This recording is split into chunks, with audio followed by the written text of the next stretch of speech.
there's a very important understanding which is sort of vanishing from modern life. And that is that I have to improve. I'm not okay the way I am. I'm not perfect the way I am. My life is actually meant to be progressive. Wherever I am now, whatever my level of consciousness, whatever my behavior, my ability to understand things, I have to improve dramatically. And therefore, uh, having a superhero, the real superhero, Lord Nityananda, who of course is Balaram. And, actually, we are monotheists, which some devotees, I think, sometimes may kind of forget. So, Krishna and Balaram, all the expansions of Godhead are all Krishna, expanding in different forms. So, Krishna is so brilliant. I mean, we're monotheists, I hope. I think that would be harder to explain to my family than, wearing funny clothes. So, if I said that I was a polytheist. So, um, so there's a need to get the mercy of Nityananda because if I'm okay the way I am, if everyone is perfect the way they are, then why would you need the mercy of God? Why would you have to practice self-realization?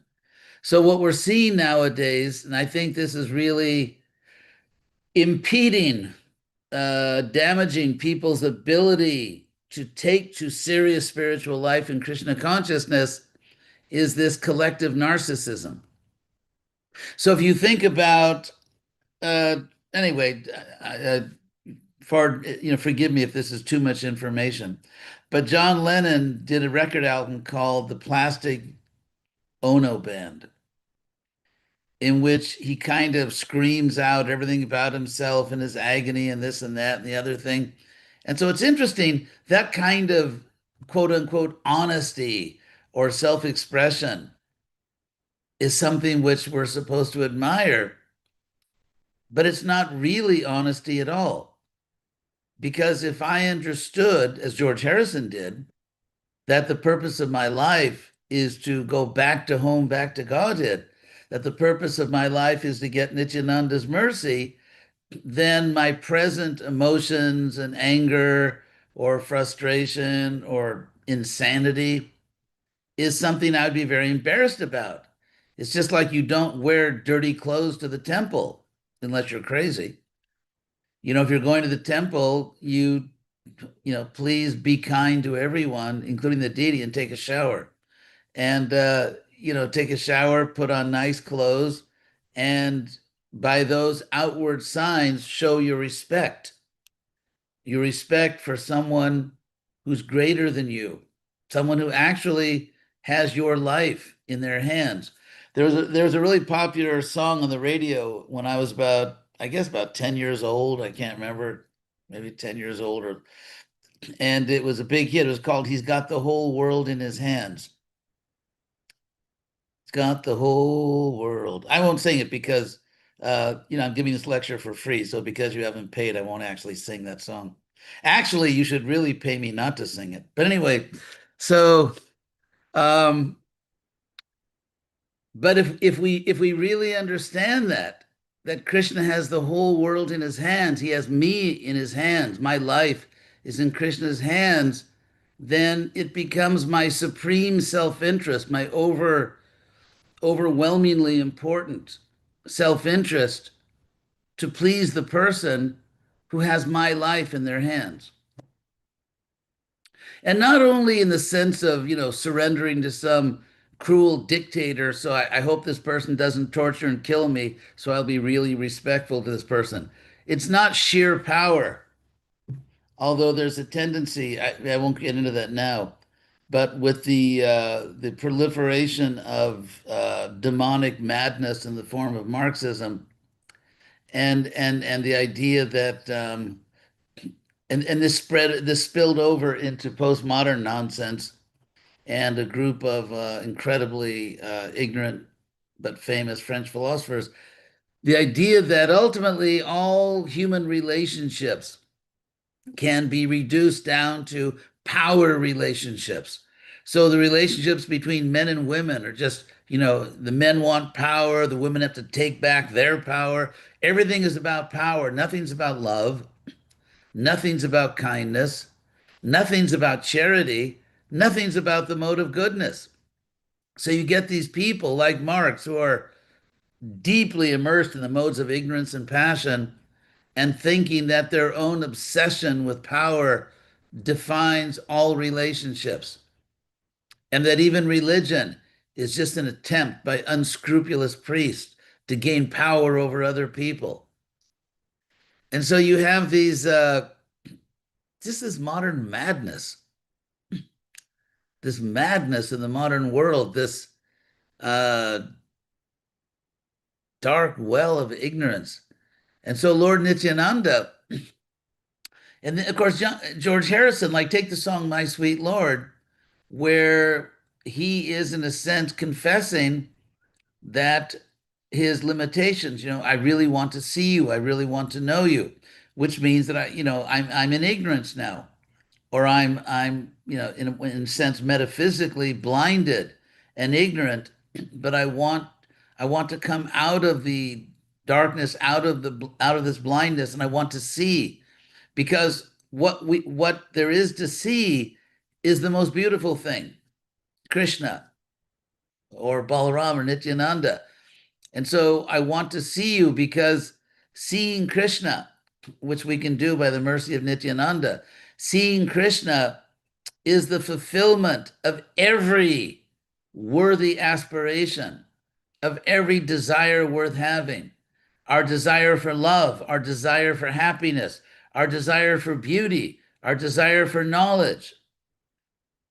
It's interesting because Prabhupada always explained that Krishna is all attractive because he has these six opulences. And so to say something is attractive or there is attraction, uh, just a little linguistic note here. You may notice the cognate word, a word which is intimately connected to attraction, which is traction. So what's the difference between an attractor like Krishna and a tractor, that plows fields? And so it's interesting. Anyone here know German? Christian, you know German, don't you? Yes. It's like Ziehung and Anziehung. And so the reason these two words are cognate is because a tractor, which I'm sure you all have at home in your garage, a tractor is something that pulls. It physically pulls, whereas Krishna mentally pulls you. To say that someone is attractive means that that person mentally attracts you. Or into the opulences, you see a person that's really strong or beautiful or very wealthy or intelligent or detached. All these, all the what we call the opulences. And so therefore, but if you think you're perfect in yourself, then the only thing you're attracted to is looking in the mirror. And so instead of being attracted to that which is supreme and infinite and sacred, you just become attracted to stupid narcissism. And so Krishna is perfect as he is. We aren't. If someone thinks I'm perfect the way I am, you have very serious cognitive problems. So it's interesting because George Harrison is saying, I really want to see you. I want to go with you. I want to know you. But it takes so long. So it's aspiring to something higher. And that's the real affirmation of self. The real affirmation, it's like a person being sick. Let's say someone has a serious illness and they say, no, I'm perfect the way I am, so I'm not going to a doctor. What do you do with such a person? I don't know, pray for them, pray they get a brain in their next life. But it's just like that. If someone says, I'm perfect the way I am, okay, your standard of perfection has really hit bottom. And also there's no motivation to do something better, greater. So if you say that, okay, like John Lennon, I mean, he did some service for Krishna, so we don't want to just bash him. And he did write All You Need Is Prema. So, but he's saying the way I am now, I have to express myself like, why would we want to see that and hear that? What is that, a gift or something? That you're shouting and yelling and I mean, what's the point?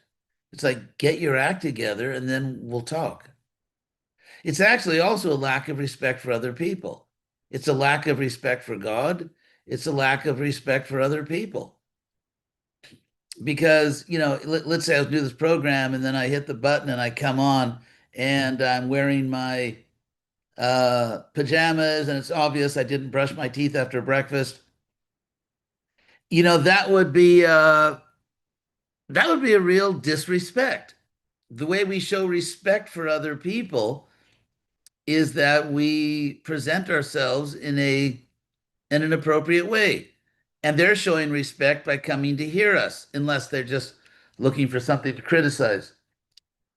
So, because without mutual respect, how can there be a serious relationship? And the basis of that mutual respect is that we're all part of God. So just showing mutual respect, just, dressing properly, personal hygiene, good manners, that's a level of God consciousness. It's sort of a beginning level, but so all these things are related. And if you just compare these two musicians, and one of them was actually didn't just want to talk about themselves, or if they did, only talk about themselves in relation to something greater than themselves. And the other person thought that my unfiltered, unedited, unconsidered, unthought about, just whatever grunt comes out of me, whatever, because I'm the center of reality. I'm the center of my reality. So whatever I'm feeling, it doesn't have to be filtered by wisdom. I don't have to clean it up because I have to show respect for other people. And so this kind of barbarian Planet of the Apes mentality, where, that's what animals do when they bark and grunt and roar. They're not, it's not a question of having good manners. They're just, in that sense, they're very spontaneous. And they're not, there's no false ego. I mean, there's false ego because they're not really animals, but there's no pretending. They're just animals. And so somehow the animal, the beast, has been taken by so many modern people as the symbol of what a meaningful life is, to be beastly. And so today's Nityananda's day, and Nityananda's so merciful. He's actually he's like a, what do they call it, an animal tamer. Just like Jagai and Madai, they were just complete vicious barbarians. And Lord Nityananda actually saved them.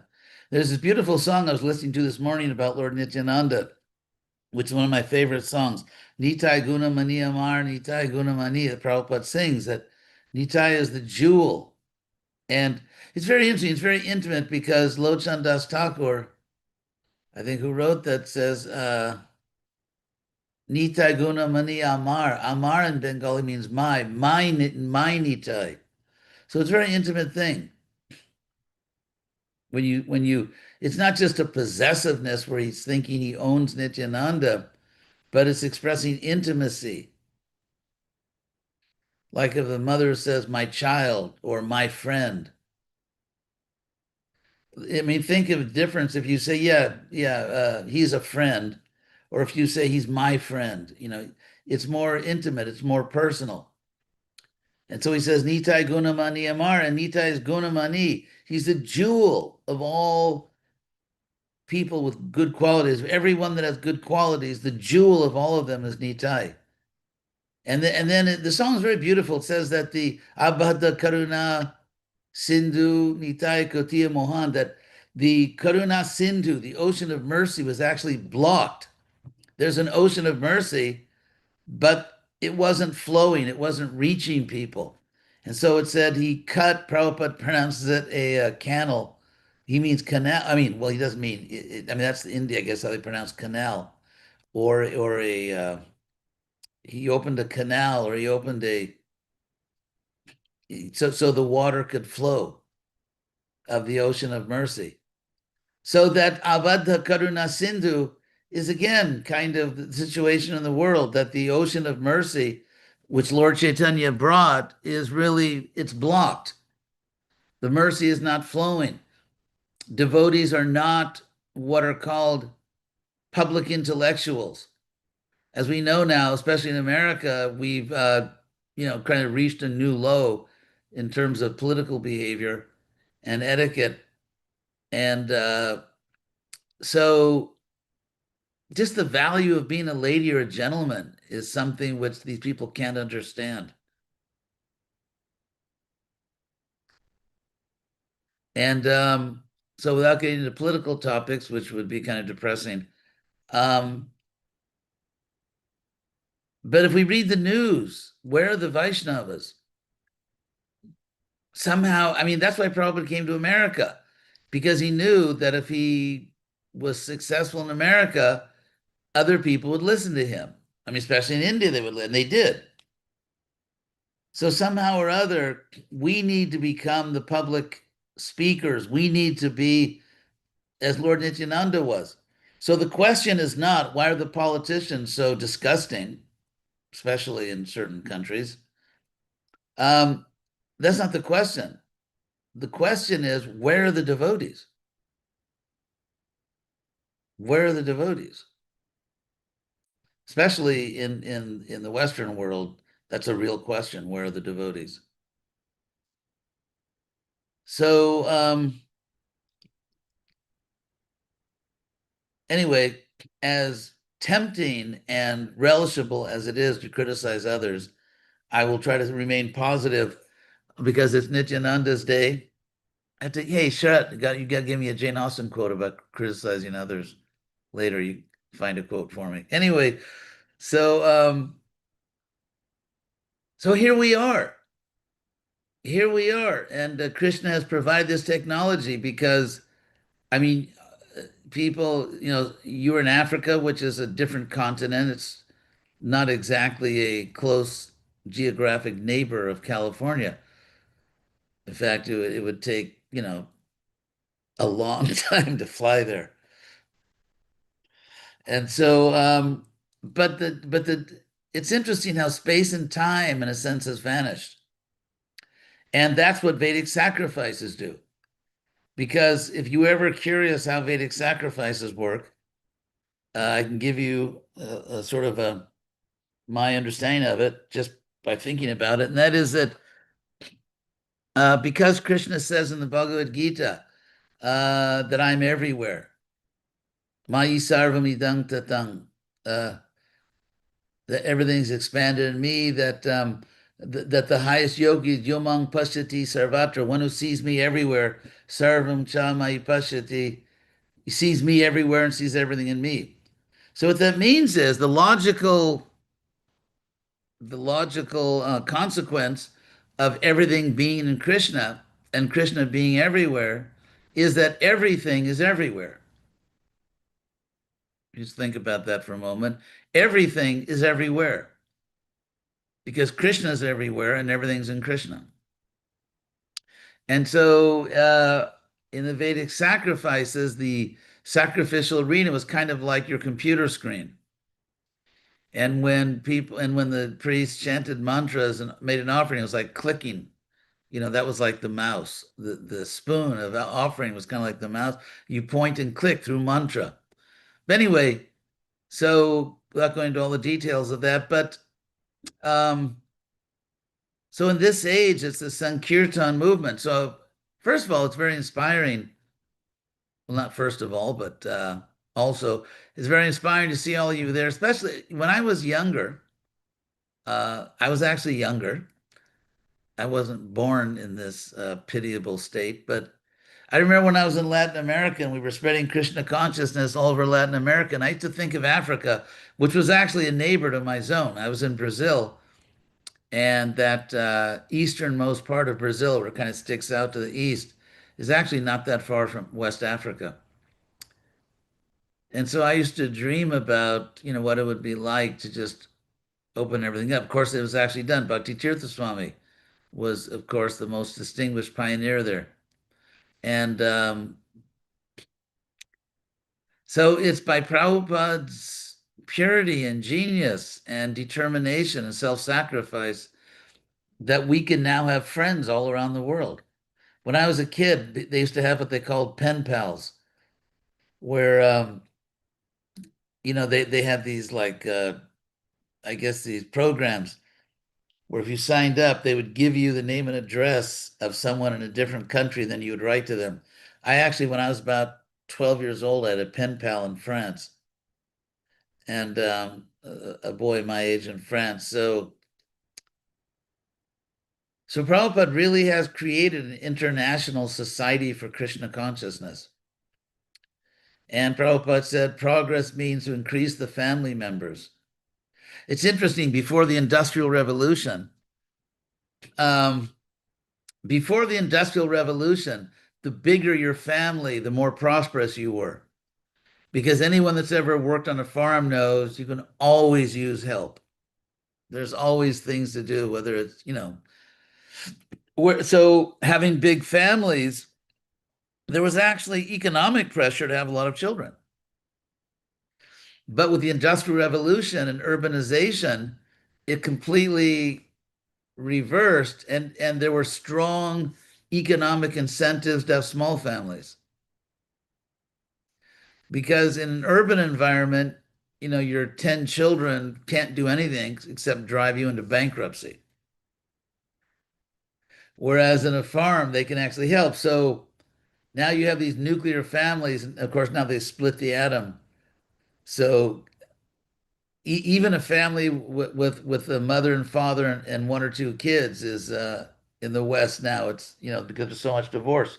So we're in a sense we're trying to do what had never been done before, and that is preach convincingly, not just at a unique time in history where suddenly by Krishna's arrangement all the young people in the West go crazy over Indian mysticism, and so you just go out and chant in the street and people join and you get this big movement. Well, Prabhupada said that. Prabhupada actually said that Krishna had sent past life devotees all around the world just waiting for the Sankirtan party to pick them up. Now it's different. We've kind of, as I put it, burned through the inventory of past life devotees, at least in the West. And we actually have to persuade people now. You can't just show up and give them some prasadam, chant Hare Krishna, and then they show up at the door and they want to join the movement, thus extremely pleasing their families. So nowadays, that was a joke. So nowadays, how do we? I don't know what the situation is in Africa. I mean, I read the news, like whenever some ISKCON program in Africa, whenever they post news in ISKCON news, I definitely read it. So that's all that I know. But so in the mood of Nityananda, the ocean of mercy, and I'll wrap up talking again about Lord Nityananda, the ocean of mercy definitely is being blocked. I mean, to say that the mercy is just freely flowing in the Western world would be sort of they call in Spanish, un chiste de mal gusto, which means a joke in bad taste. I mean, obviously, if anything is obvious, it's that the mercy is not flowing effectively in the Western world. And so, again, it's blocked. Avadha means blocked. And Karuna Sindhu, the ocean of mercy is blocked. And so, those of us who are trying to seriously understand Prabhupada and understand that Prabhupada did not literally sacrifice his life. I was with Prabhupada in Mayapur when all the doctors said, you cannot travel like this. You cannot preach like this. Your health doesn't permit. And so Prabhupada agreed to stop preaching so much, and it lasted for 1 hour. And then after 1 hour, he just thought, and he just started preaching again. So Prabhupada literally gave his life to save us. And now the people who are doing this program, these devotees, Sahadeva, and others are following in Prabhupada's example. And so we really, I've tried my own program. It was very important to me to do something which was not involved in any way in controversy. So I started Krishna West. That's a joke. So, but anyway, that's what it means if you really understand Prabhupada, if you really understand Lord Nityananda, because that's how we understand Nityananda, through Prabhupada. We don't, as Prabhupada said, we don't jump over Prabhupada. So, and of course, when we hear Prabhupada sing about Lord Nityananda, when we hear Prabhupada talk about Lord Nityananda, without question, that's where the greatest potency is. No one can sing about or talk about or explain Lord Nityananda with the potency that Prabhupada has. And clearly the whole spirit of, because if we take Nityananda seriously, it means he's supposed to be actively working in our programs. But of course, we have to invite him. And the way we invite Nityananda is not just through some abhishek or ritual, as anyway, really trying hard not to be sarcastic here, but hey, Ramananda, haven't seen you in a while. See, I don't see the lion, but anyway. So to really make Lord Nityananda present, we have to be like Nityananda. We have to please him. He's not just like a little nectar bank that whenever you feel, yeah, I need some nectar, I need some mercy, just sort of, it's like a Coca-Cola dispensing machine or something. You just, say a little prayer, push a button, and then some mercy drops down. It's not exactly like that. The way we get the mercy is by pleasing Lord Nityananda. And Lord Nityananda, he's doing very well financially. He actually doesn't need the food offerings we give him.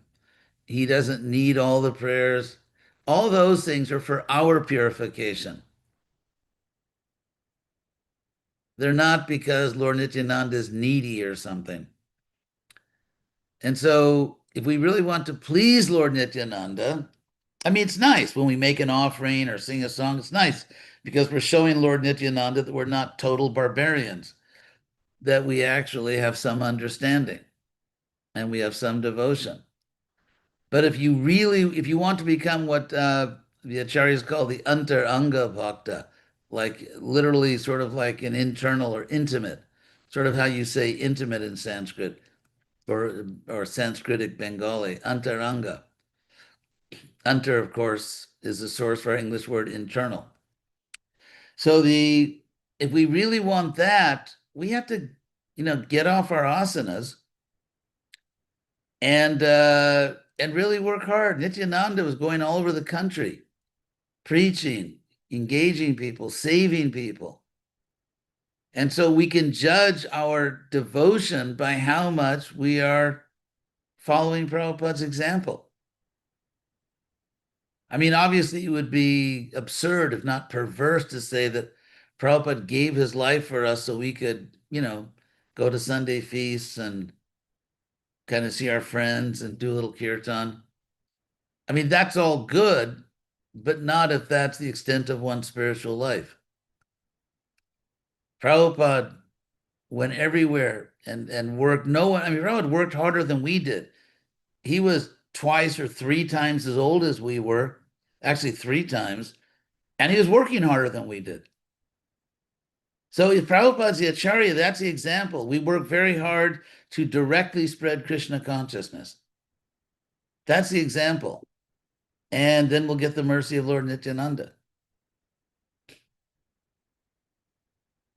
So, any questions?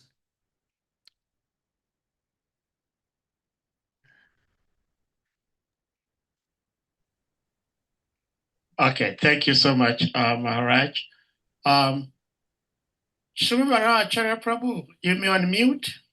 Hare Krishna.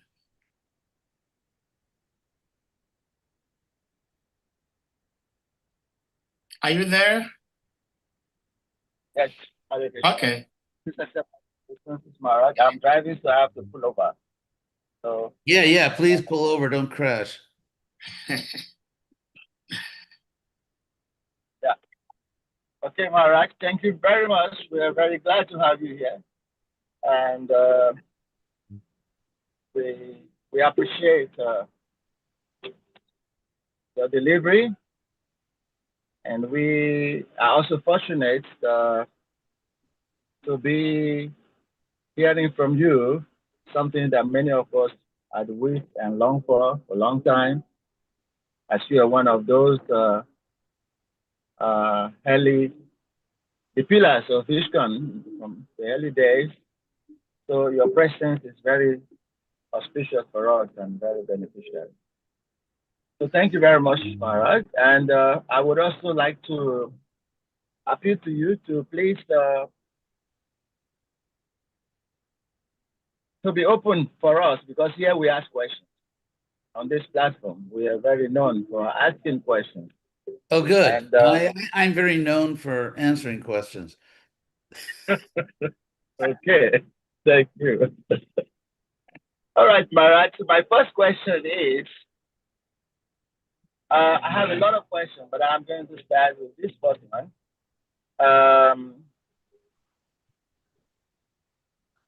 If I understand you very well, and knowing also from what I've been hearing about Christian words, our dress mode in approaching people has to be something that has to be of mutual respect. The way people can accept us, and we also, respect them. So that is very logical. But I have one uh, problem with that. That's not a problem, but I have a question about that.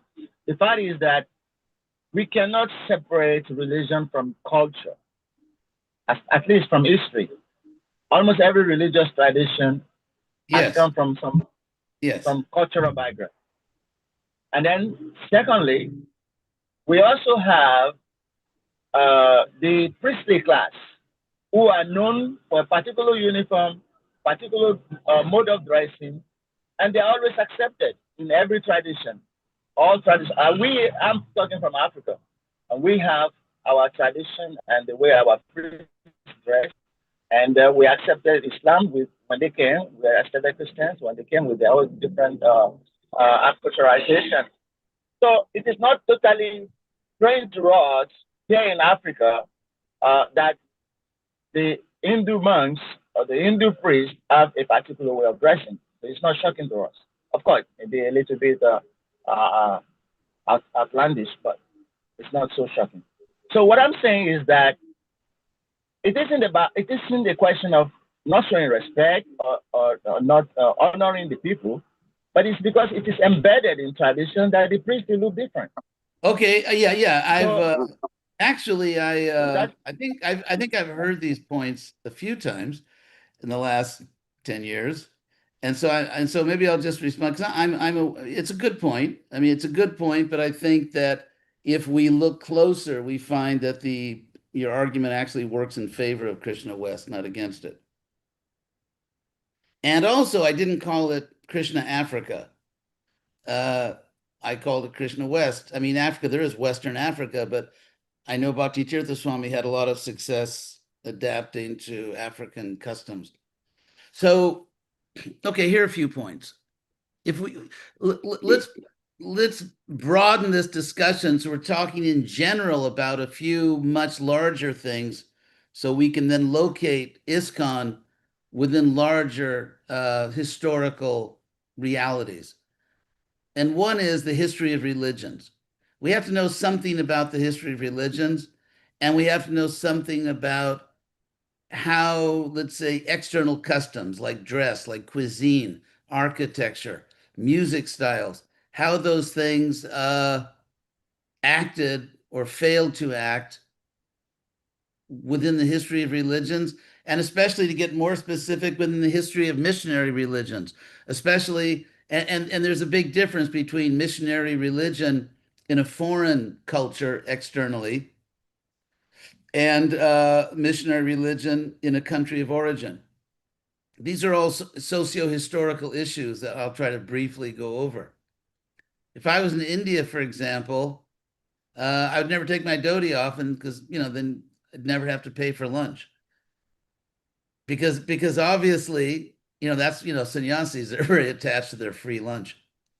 But the point is this: take, for example, a priest. Take, for example, a Christian priest. They do not dress like people like Israelis 2,000 years ago. As we know, Jesus was a Jew. In the New Testament, he's often addressed as rabbi. Mainstream scholars, there's a virtual consensus among academic scholars, including Christian scholars, that neither Jesus nor even Paul, his disciple Paul, ever thought they were creating a new religion. There's no evidence whatsoever that Krishna or Jesus or Muhammad wore special clothes. There's no evidence that when Lord Chaitanya inaugurated the Harinam Sankirtan movement that he wore a uniform, that he was dressed any differently than everyone else. In fact, if you look at the cover paintings of the Chaitanya Charitamrita, what you find is that Lord Chaitanya dressed even like not an impersonal, but standard sannyas. For example, when I went to the university back to get my degree, why did I go first to UCLA, then to Harvard? Because that was respectable. And if I'm going to try to teach Krishna consciousness, that's why Lord Chaitanya took sannyas from an impersonal sampradaya, because that was the accredited degree. That was the respectable sannyas degree. And so what we find is that Vaishnavas, and actually even people of other religions, for thousands of years are adapting to the culture they're in. That's why, for example, the uniforms of priests have nothing to do with the way Jesus dressed or with the way his apostles dressed. Now, the argument's given, and I think ultimately the argument doesn't succeed, that just like a fireman or a policeman wears a uniform. I'm sure you've all heard that, right? It's part of ISKCON lore. So that if you need a fireman or a policeman, you tell by their uniform. I'll tell you why I think that argument does not succeed, why it fails to really describe our situation. Because if we study that more closely, first of all, in the case of firemen or policemen, everyone already accepts them as authorities. They just need to know who's a policeman. If you're in the street and you feel like you're in danger, and you just need to know is there a policeman around. So they identify themselves by uniform. So first of all, this analogy only works when someone is already accepted as an authority and you merely need to identify them. I hate to be the one to, break the news to you, but at the present time in the Western world, I'm very sure in Africa, Hare Krishna devotees are not universally accepted as authorities about God and the soul and what a meaningful human life is. We are not accepted as the authorities. So people do not need to merely know who the Hare Krishnas are. Then they'll know, okay, that's the person I need to go to because my grandmother's dying or because I'm confused about the purpose of life. And no, we're not accepted. That's the first huge disanalogy. Another disanalogy is, and it's also a very big one, that policemen or firemen or whatever do not merely wear uniforms. For example, let's say in some country, all the policemen dressed in miniskirts or and wore, just some crazy dress or dressed like Casper the Friendly Ghost. I mean, obviously, that's not what they do. Why? Because within every culture, there's a certain mode of dress which communicates to the people authority, and specifically the authority to use violence that ordinary people can't do. A policeman is authorized to use, let's say, hopefully legal violence. A fireman can go break windows down, kick down doors. You can't do that. You can't go into someone's house and break the windows and kick down the door. But a fireman can if there's a fire in the house. He doesn't have to get some special document from the court. So therefore, firemen and policemen dress that way because those are military style dress. The colors are military. The way the clothes are tailored is military. And military or police or firemen, it means people who are authorized to use legitimate force. They can do things that ordinary citizens can't do. So is a dhoti, is a sari recognized in your country as the normal uniform of a policeman? How many policemen in Africa walk around in dhotis or saris? And so that analogy is very problematic, first of all, because it only works if people already accept certain people as authority. And secondly, the uniform is something which has been designed, tailored in a particular culture to convey the authority, legitimate authority to use force beyond what an ordinary citizen can do. And so the analogy actually doesn't work. And as far as respecting local customs, yes, if I was going, let's say if Krishna had sent me to Africa to preach, the first thing I would do is try to figure out where I was. Who are these people? What are their customs? What is respectable? What is not respectable? And so on and so forth. Now, if you look at the Vaishnav history, what you find is not this eternal dress style, an eternal cuisine, an eternal form of architecture. That's not what you see. What you really see is constant adaptation. I've actually researched these things. That's how I became contaminated in the university. So I actually fact check something that that wasn't an obstacle to me when I was a younger devotee. And even if you look at Vaishnava temples, Gaudiya Vaishnav temples, South Indian Vaishnav temples, there is a lot of Muslim influence. It's not eternal architecture like devotees say, and if you're in the Hare Krishna movement, you'd better have a good sense of humor. Otherwise, you'll probably have to be medicated. Anyway, it's there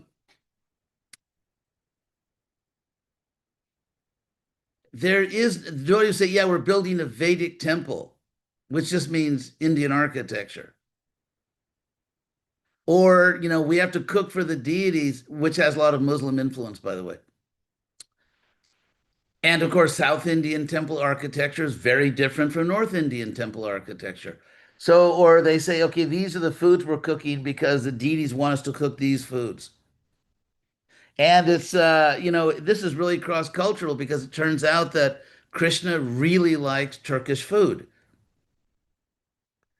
Again, because of the Muslim influence, half the preparations, which are the only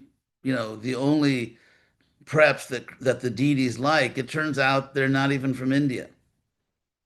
Or sabjis with tomatoes and pepper and chili and potatoes, which didn't even exist in India during the time of Lord Chaitanya. They came from the Western Hemisphere. So it's what I call the myth of Vedic culture. And I mean, there really is a Vedic culture. I can tell you what Vedic culture is in one sentence. It's the God-given Varnashram Dharma dedicated to Krishna. That's Vedic culture. If you're talking about dress style, architecture, cuisine, musical style, no evidence. And so this attempt to Indianize the world won't succeed. It works with Indians because they're happy to be re-Indianized. Especially if you have Indians living in Africa or living in, in the Western world, because, they grew up in a certain culture and it's very meaningful to them. It's the culture of their parents and their grandparents, it's their culture. And so sure, they like it. But ISKCON is supposed to give people a spiritual science, not pseudo-historical mythology. And therefore, what's the correct way to dress, for example? Two criteria. Number one, it should be decent. Please dress decently. And number two, it should be effective in the country you're in. I know Bhakti Tirtha, one of the last times I visited him, he had a huge wardrobe of African clothes. I mean, he was like the African fashion king. So it's and he was very successful. He was very successful. So the only thing that the world, let's say, especially the world outside India or the Indian diaspora, the only thing the world will really accept from us, and just get used to this, the only thing the world will accept from us is a spiritual science. Very few people want to be re-ethnicized. Some people love the exotic. Some people, when they walk out the door and they're in public, they want attention. They want, that's why they have lots of body art, and they want, some people just want or need that attention. I'm not one of those people. I don't want people staring at me for the wrong reason. And so therefore, devotees have to do what devotees have always done: adapt. If you and the need to adapt to the culture you're in, it goes back to Krishna. It goes back to Krishna. It's in the prayers of Queen Kunti, which somehow have not become sort of gold medal slokas in the Hare Krishna movement. But Kunti, at one point in her prayers, Kunti is sort of talking about the different theories, because a lot of people understood that Krishna is not an ordinary person. He's not a human being. A lot of people, they may not have known exactly who he was, but a lot of people understood that he's not one of us. And so people thought, well, why did he come? Why did this superhuman person? And by the way, the word superhuman is in the Bhagavatam, in the first chapter of the Bhagavatam. Atimartya means literally superhuman, beyond the human. And so Kunti is saying that different people have their theories of why Krishna came, but ultimately, when he did come, Kunti says he came nato natya dharojata, like an actor in costume.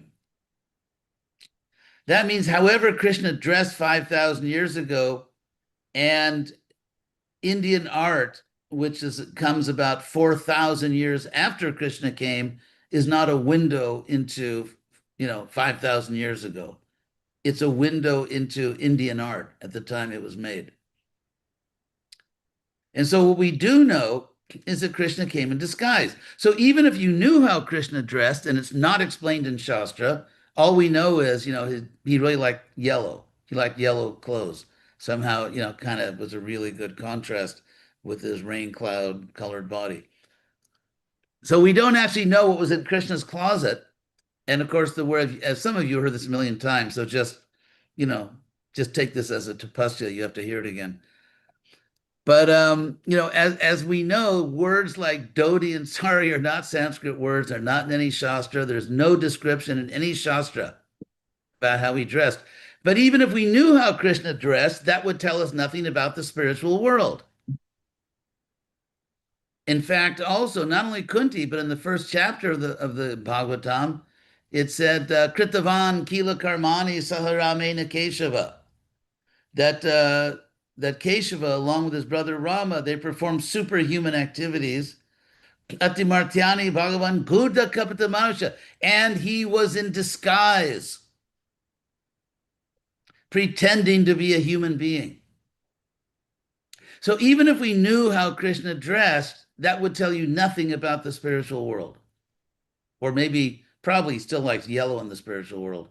Now take Lord Chaitanya, when Lord Chaitanya actually invented the Harinam Sankirtan movement.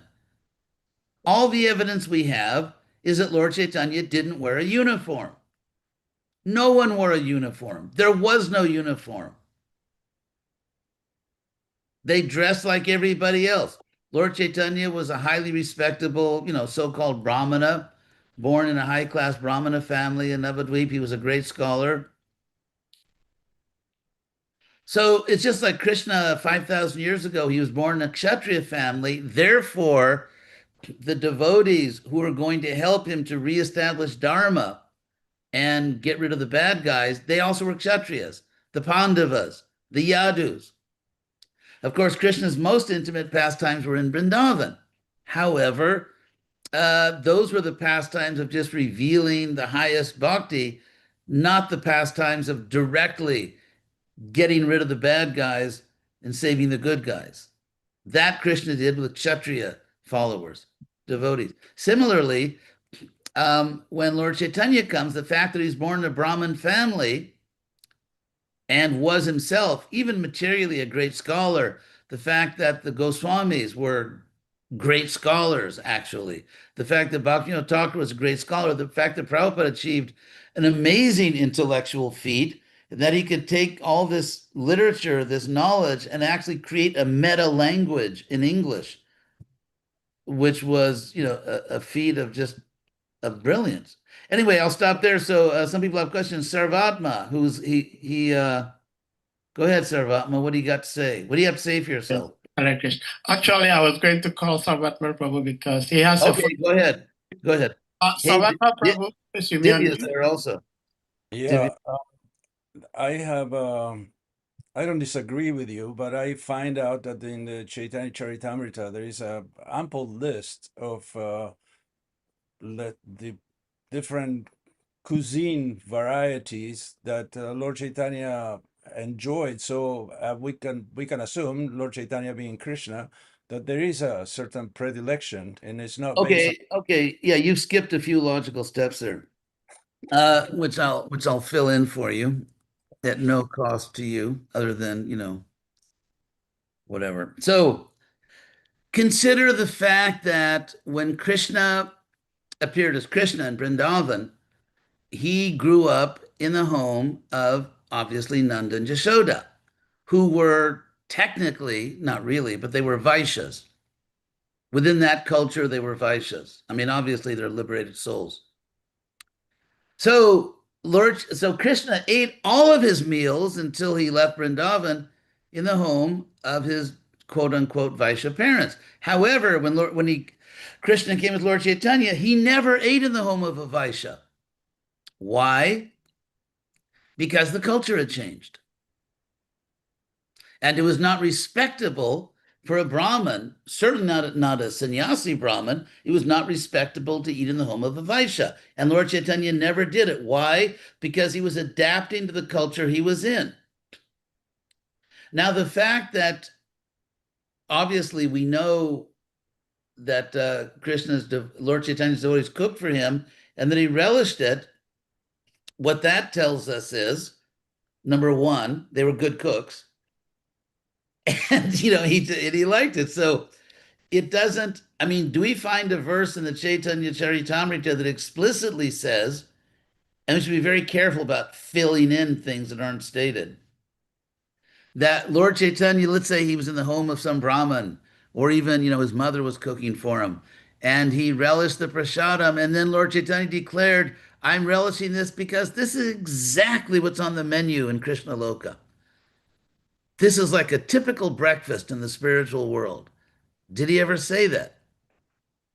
So, I mean, Krishna says in Bhagavad Gita, Patram pushpam phalam toyam jome bhaktya prayachati.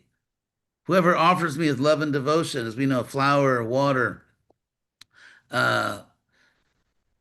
Tadaham Bhakti Uparatamastami, that I eat it, I enjoy it.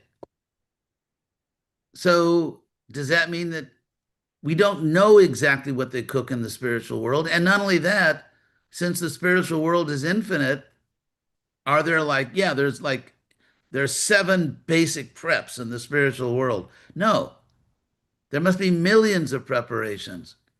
And since the spiritual world is always expanding, there must be ever new preparations. I mean, for example, potatoes are a new thing because they didn't exist in India when Lord Chaitanya was there. And if he really eats potatoes in the spiritual world and he doesn't want to change his cuisine just because he's coming down here, he obviously would have had someone bring some potato seeds, plant some potatoes maybe a few generations before he came so he could have what he likes. And so, all these assumptions and, they're not actually logical. So, Sade, why don't you call on someone else? And Yes, thank you so much, Maharaj. We'll go to Madhupani Lila. Mataji, please, you may unmute. Hare Krishna, Maharaj, thank you so much for your class. It's been so Hare nice to hear Krishna, from you. where are you, by the way? I live outside of Gitanagari. Oh, did I see you when I was there? I believe so. She is a Amazing. Gita Nagari Gopi. Yeah. I went to. Well, go ahead. Go ahead. Okay. Yeah, thank you so much for your class. It's so nice to hear from you. I was very excited when I saw that you were giving class, as I haven't been able to hear your live classes yet. I had a question about Lord Nityananda. You were describing how we should, in order to please Lord Nityananda, we should like do activities that Lord Nityananda does, like preaching and widespread Sankirtan. So when I think of Lord Nityananda, I think he's like quite an avid dude. It's just what I've read. And I get kind of like a little wary of the idea of like he's quite a radical preacher and he does things that are like seem a little, yeah, in the avid dude category. So if we're not comfortable doing that, or maybe that's not an opportunity that we have to like do radical widespread preaching, what else is there that we can do to gain Lord Nityananda's mercy? Oh, okay. Good question. Yeah. Prabhupada definitely didn't want the International Society for Avadutas. So, okay, first of all, in the Bhagavatam, 10th canto, when Parikshit Maharaj heard from Shuka about Krishna dancing with all these gopis, many of whom were married and so on. And then Parikshit, on our behalf, raised the obvious question. If Krishna comes, as he says in the Gita, of course, dharma sangstapanartaya, to reestablish the sacred law, why did he do something which is widely considered to be against dharma? And so Shuka, in very famous verses, answered, and the essence of it is that number one, we can't imitate great souls. And the example given is that Lord Shiva drank an ocean of poison. All he got from it was just a little body art on his neck. And so he's called Kala Kanta, sort of dark neckers. Anyway, I have jokes about it. So we can't imitate Lord Shiva. So therefore, Shuka concludes, if the great souls, if the great authorities do something and also tell you to do it, then you do it. If they do it and don't tell you to do it, then you don't do it. So Lord Nityananda never asked us to just be avadutas. In fact, the pure, transparent representative of Lord Nityananda is Prabhupada. And Prabhupada told us to dress nicely in a respectable way. Actually, there's a quote from Prabhupada. Somehow it hasn't become wildly popular in mainstream ISKCON. But where Prabhupada said that if I could preach more effectively by wearing Western clothes, I would wear Western clothes. That's a quote from Prabhupada. Here's another quote from Prabhupada, that we don't care about clothes. Clothes are a dead thing. We're interested in living consciousness. Now, it so happened that when Prabhupada came to the West, Krishna created this wave, and Prabhupada rode the wave, there was this unprecedented fascination among young Western people with Indian spirituality. I mean, all the most famous musicians went to India, whether it was the Beatles or Jimi Hendrix. I don't know if he went to India, but I mean, everyone. It was a huge fad among young people, and Prabhupada rode that wave. And so, otherwise, he said, you just wear whatever is effective. And Prabhupada never told us to become avadutas like Nityananda. And yet Prabhupada is Lord Nityananda's most important representative. So now we know what Nityananda wants because we just listened to Prabhupada. Hare Krishna. Thank you so much, Maharaj. So is that okay, Marupana? You may unmute. Oh, thank you. Yes, that's good. That's very helpful. That makes sense to just follow Prabhupada's instructions, and then that'll be pleasing to Lord Nityananda because we're following. Yeah. And even Lord his example. Nityananda, what we don't find is he had a whole ragtag like of a doot party or something. I mean, he didn't, like, if you consider like his followers, like a famous one is, what is it? Raghunath Das is a very famous follower of Nityananda. He wasn't an Avaduta. So even Lord Nityananda's personal intimate followers didn't think they were supposed to be like him in that regard. Mm-hmm. Yeah, that makes sense. Thank you. Yeah. Sure. Hare Krishna. Mother Jambavati Devi, please, you may unmute. Hare Krishna, Maharaj. All glories to Srila Prabhupada. All glories to Hare you. Krishna. Thank you. Nice to see you. I was so excited that you were going to be speaking to us today. The last time I saw you live was in Detroit, and that was several years ago. But I remember what you said in that lecture about the fact that we should take some lessons perhaps from the Christian faith in terms of hospitality and how we treat people that come to the temple, for the first time. So I never forgot that. And I was thinking, in fact, at that time that perhaps every temple should have a hospitality person, But also thank you for helping me to remember some of the spiritual espionage events that we went to with Bhakti Tirtha Maharaj. Usually when we heard of an event, the first question was, okay, what's the dress? Because he always believed that we should somehow blend in with the person or with the organization that we were visiting, because then what we talked about would be more acceptable. The other thing I wanted to mention is that you were asking about, considering all of the political stuff that's going on now, you were mentioning, where are the Vaishnav, where's the Vaishnav voice in all of this? And I just found out that there is a new podcast entitled Bigger Than Belief that I think perhaps would be a national opportunity for someone such as yourself or Anutama Prabhu to discuss the Hare Krishna religion. Let's see, what else did I wanted to say? Oh, and I'm also remembering the brainwashing debate that you had some years ago with, I think it was Ted Patrick, a very, very rude interviewer. That was about, let's see, 78 or something. That must have been about 79, 79. Yeah, you're probably right. So that was 50, almost 57 years ago. Yeah. So I must have been just like about 3 years old or something. I'm just kidding. Hare Krishna. Anyway, Maharaj, it'd be so wonderful to see you live again.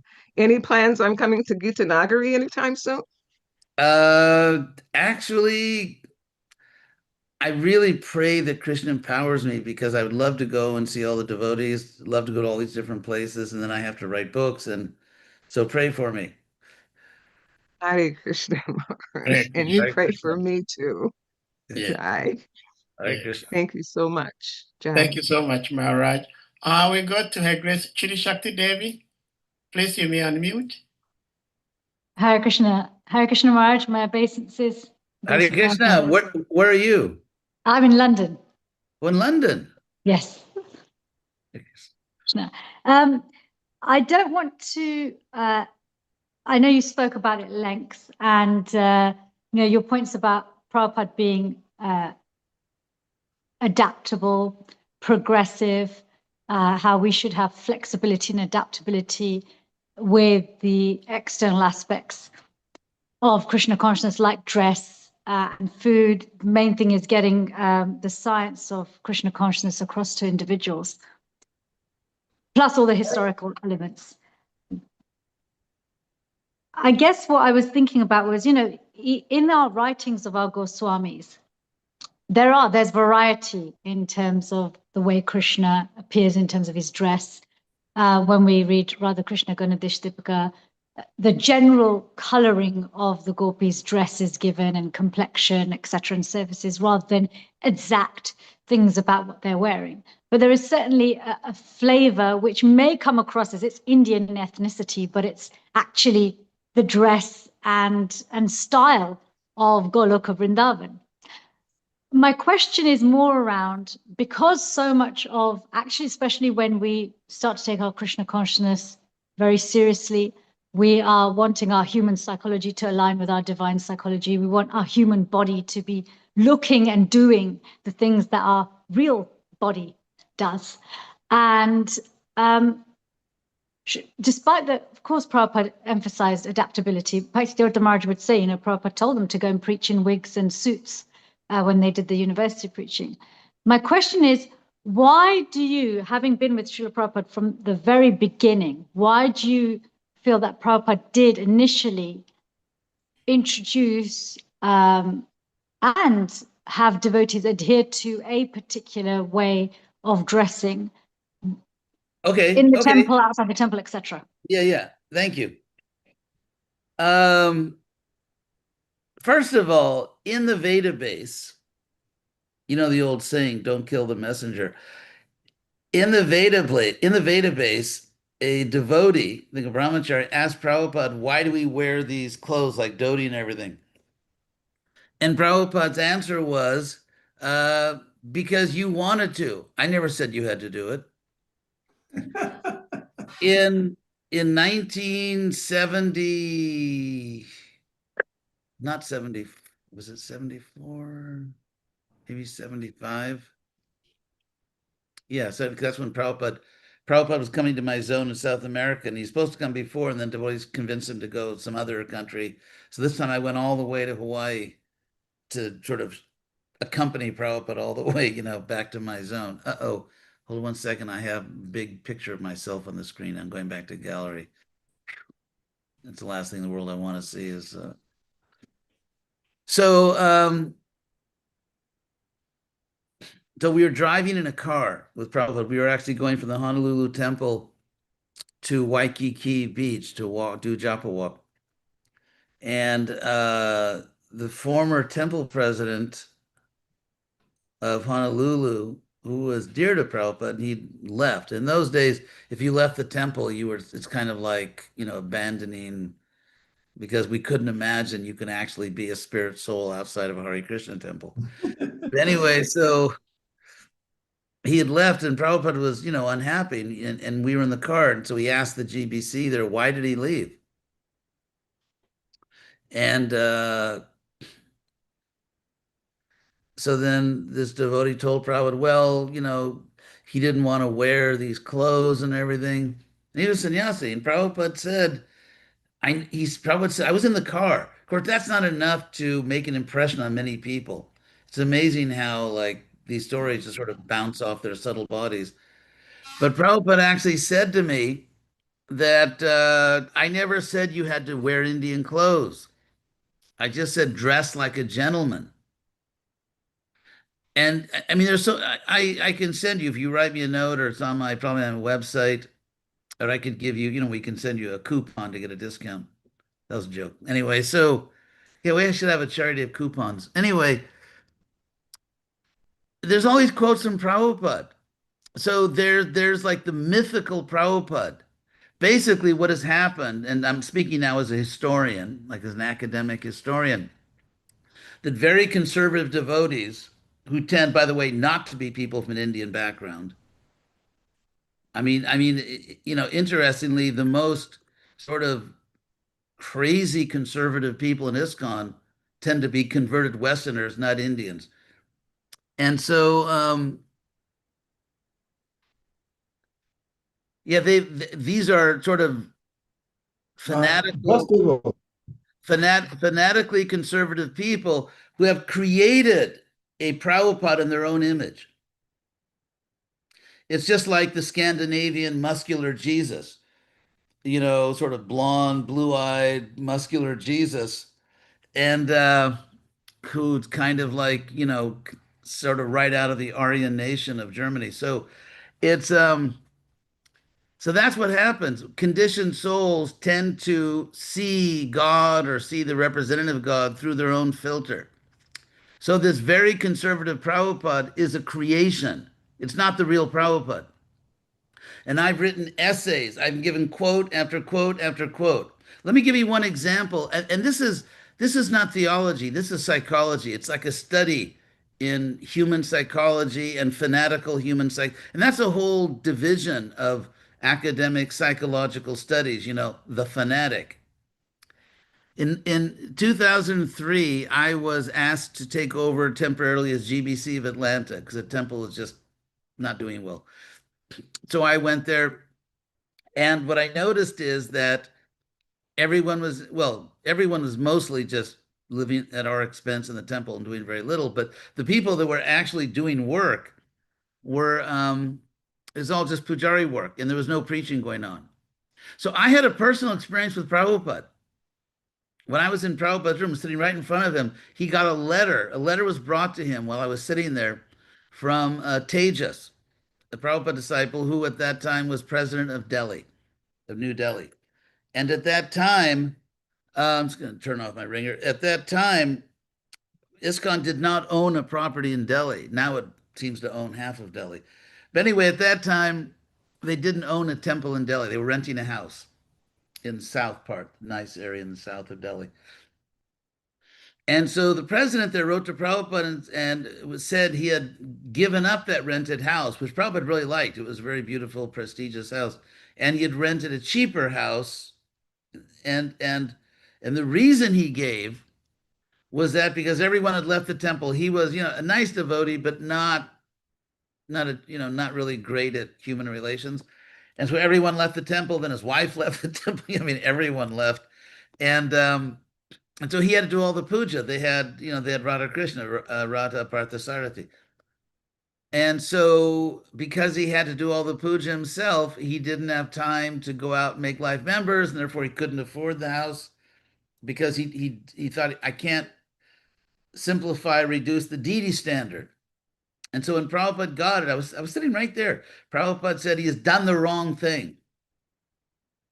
Said he should have kept the nice house for preaching. He should have kept the preaching going on and simplified the deity worship.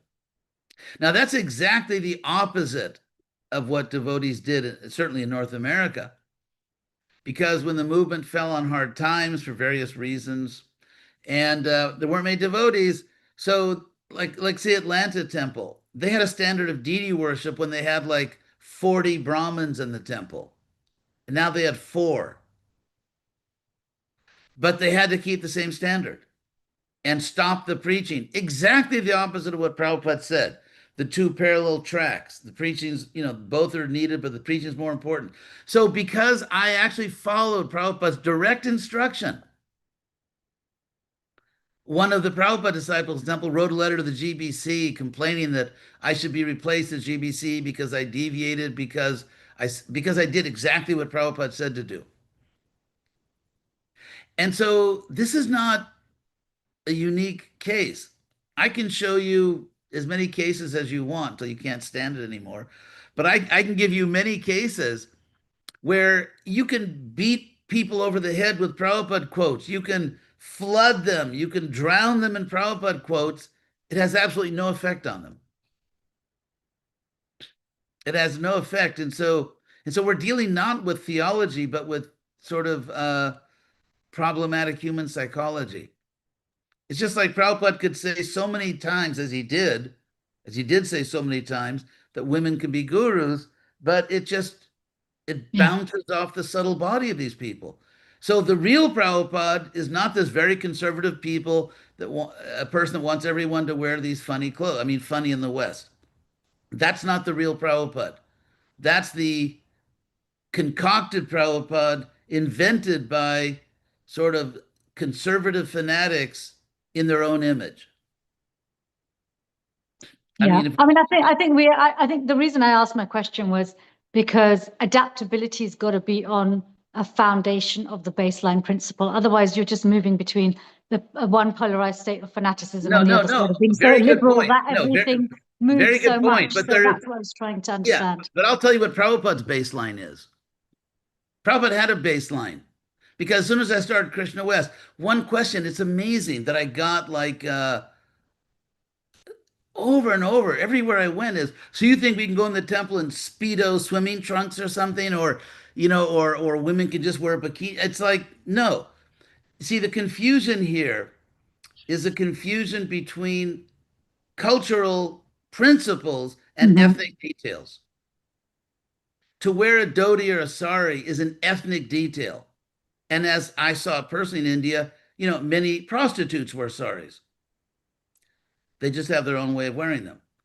So, and I've seen, young ladies, not so much anymore, but they go into the temple in front of the deities wearing a sari. They look like, kind of like out of control belly dancers. And so the point is the ethnic detail is dhoti and sari. It's not Vedic, it's just an ethnic detail. The cultural principle is dress in a very respectable way. You're going to a Understood. house of God. Mhm. I learned that when I was like 4 or 5 years old because my family had a religion. We went to the place we went to. You had to take a shower, you had to dress, we had special clothes we wore to go to a house of God. And so the baseline is culture, not ethnicity. That's what so many people don't understand. They think that Vedic culture is a culture of ethnic details. It's not. It's cultural principle. Sure. I understand your point, and it's easy to illustrate with clothing. I guess the thing is with something like managing details, like whether we should or shouldn't reduce the deity worship, etc. Things like that require a bit more consensus and thought into what the actual principle behind it is and which principle you give priority to. But thank you so much for Okay, wait, giving no, my but question I time. want to follow up on Okay. that. Okay. You see, it's your like, what is that? The punching the tar baby here. Anyway, so like consider deity worship, which is like, for many devotees, the holy of holies. So what's interesting is that in ISKCON, it is not only bona fide, it is practically required to dress the deities ahistorically. So if you look at typical clothes for Gorni Tai, obviously they never dressed like that. They never dressed like that. And so what's interesting is that the pujaris who, anyway, I'm joking, but not the pujari mafia, but what's interesting is that the pujaris have set a standard, which probably goes back to India, of not dressing Gorni Tai as they actually dressed, but dressing them ahistorically, according to the imagination of whoever runs, the Pujari cartel. And so, or for example, it's another example. Oh, and some of my favorites. I mean, if you're an ISKCON, you'd better have a good sense of humor. And that is, for example, you can't go on the altar with stitched clothing. But we do. Yeah, I mean, obviously, thread is, it's like mud or some, it's like something you get in a toxic waste site, right? Thread. What's interesting is that Prabhupada never followed these things. So, there's a class of people who sometimes they just do bad philosophy, like women can't be gurus, and sometimes they do, they're into rituals, and they just make things up. It's not But you've got shock. to see where those things come from, right? Prabhupada didn't follow the thread thing because it's not Pancharatrika. Pancharatrika is much more about, the principle, much more about However, hands on however, bhakti. however, what is Pancharatrika? Prabhupada didn't follow it because he's the founder Acharya, and he was establishing principles. He didn't follow it because there's no good reason to follow it. It's not, you don't follow Hindu superstition. And I'm still waiting for someone to explain to me why thread is polluting. And if it is, why Prabhupada didn't follow it. There's this thing about covering your hand when you chant Gayatri, because evil spirits bounce off left hands, but they penetrate right hands. And in other words, I didn't join ISKCON because I wanted to follow Indian superstitions. I was looking for spiritual science. That's what the world is looking for. And Prabhupada even wrote a letter to me when I started preaching at the universities. Prabhupada, and I told him, Prabhupada wrote me a letter and said, do not present Krishna consciousness as all these rules and regulations. It is the most sublime philosophy. In India, Prabhupada, when Allen Ginsberg, they had a very interesting long discussion, which everyone should read. And they were talking about rules. I think Prabhupada said, if you knew how many rules I didn't bring, you would faint. And so the idea, it's just like, for example, when Prabhupada, these things, when Prabhupada installed the deities in Vrindavan, and they had all these Panditjis come and do all these rituals, and Prabhupada said, we don't need these things. It's just because the local people, they won't like it if we don't do it. But guess what? If you're preaching in Africa, if you're preaching in California or Argentina, the local people don't care a damn about that. So why are you doing it? Because Prabhupada said we don't need these things. It's just for because in certain places they need it. So I'll tell you what I want. The only thing I'm going to practice is a rational spiritual science. And the only thing intelligent people are going to accept from us is a rational spiritual science. And we'd better get the memo if ISKCON is going to survive outside the Indian population. I can keep going back and forth with you, so I'm going to stop because I've got something else to say. Okay, well, yeah, write me a letter sometime. We'll go at it. Okay. Hare Thank Krishna. I Thank think you so Rupa. much for the interactive questions and answers. Yes, Oh, ma'am. Rupa. What about Rupa Vilas, my godbrother? He is a true sadhu. Yes. Jasmine, please hold on for a second. Rupa Vilas Prabhu, please, you may unmute. Prabhuji, in fact, I sent you a message in the chat room. I would want you to take a look at it. I mean, Rupa Vilas Prabhu. Hare Krishna. Oh, okay. Go ahead. Hare Krishna. Oh, Maharaj, I had so many things. But I'm old now. I'm 80 years old, so my memory's not what it was. But you don't look old. Well, I'm okay, but I had a joke, a kind of a joke, about the Avadhuta question, which is we had that. That was the first days of the movement. We had an Avadhuta movement. And once we had a lot of Avadhutas.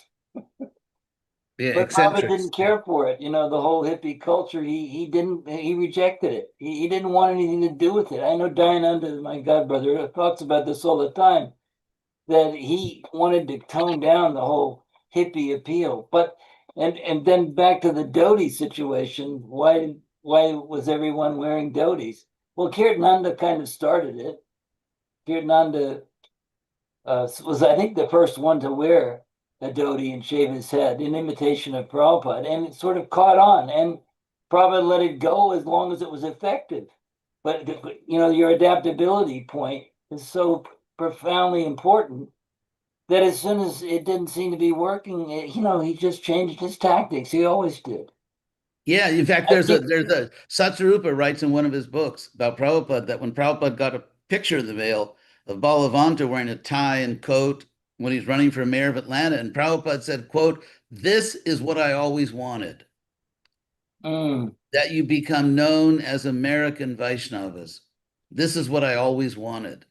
I know one of the first meetings that Prabhupada had with the BI in Vrindavan when they had their early kind of meetings there.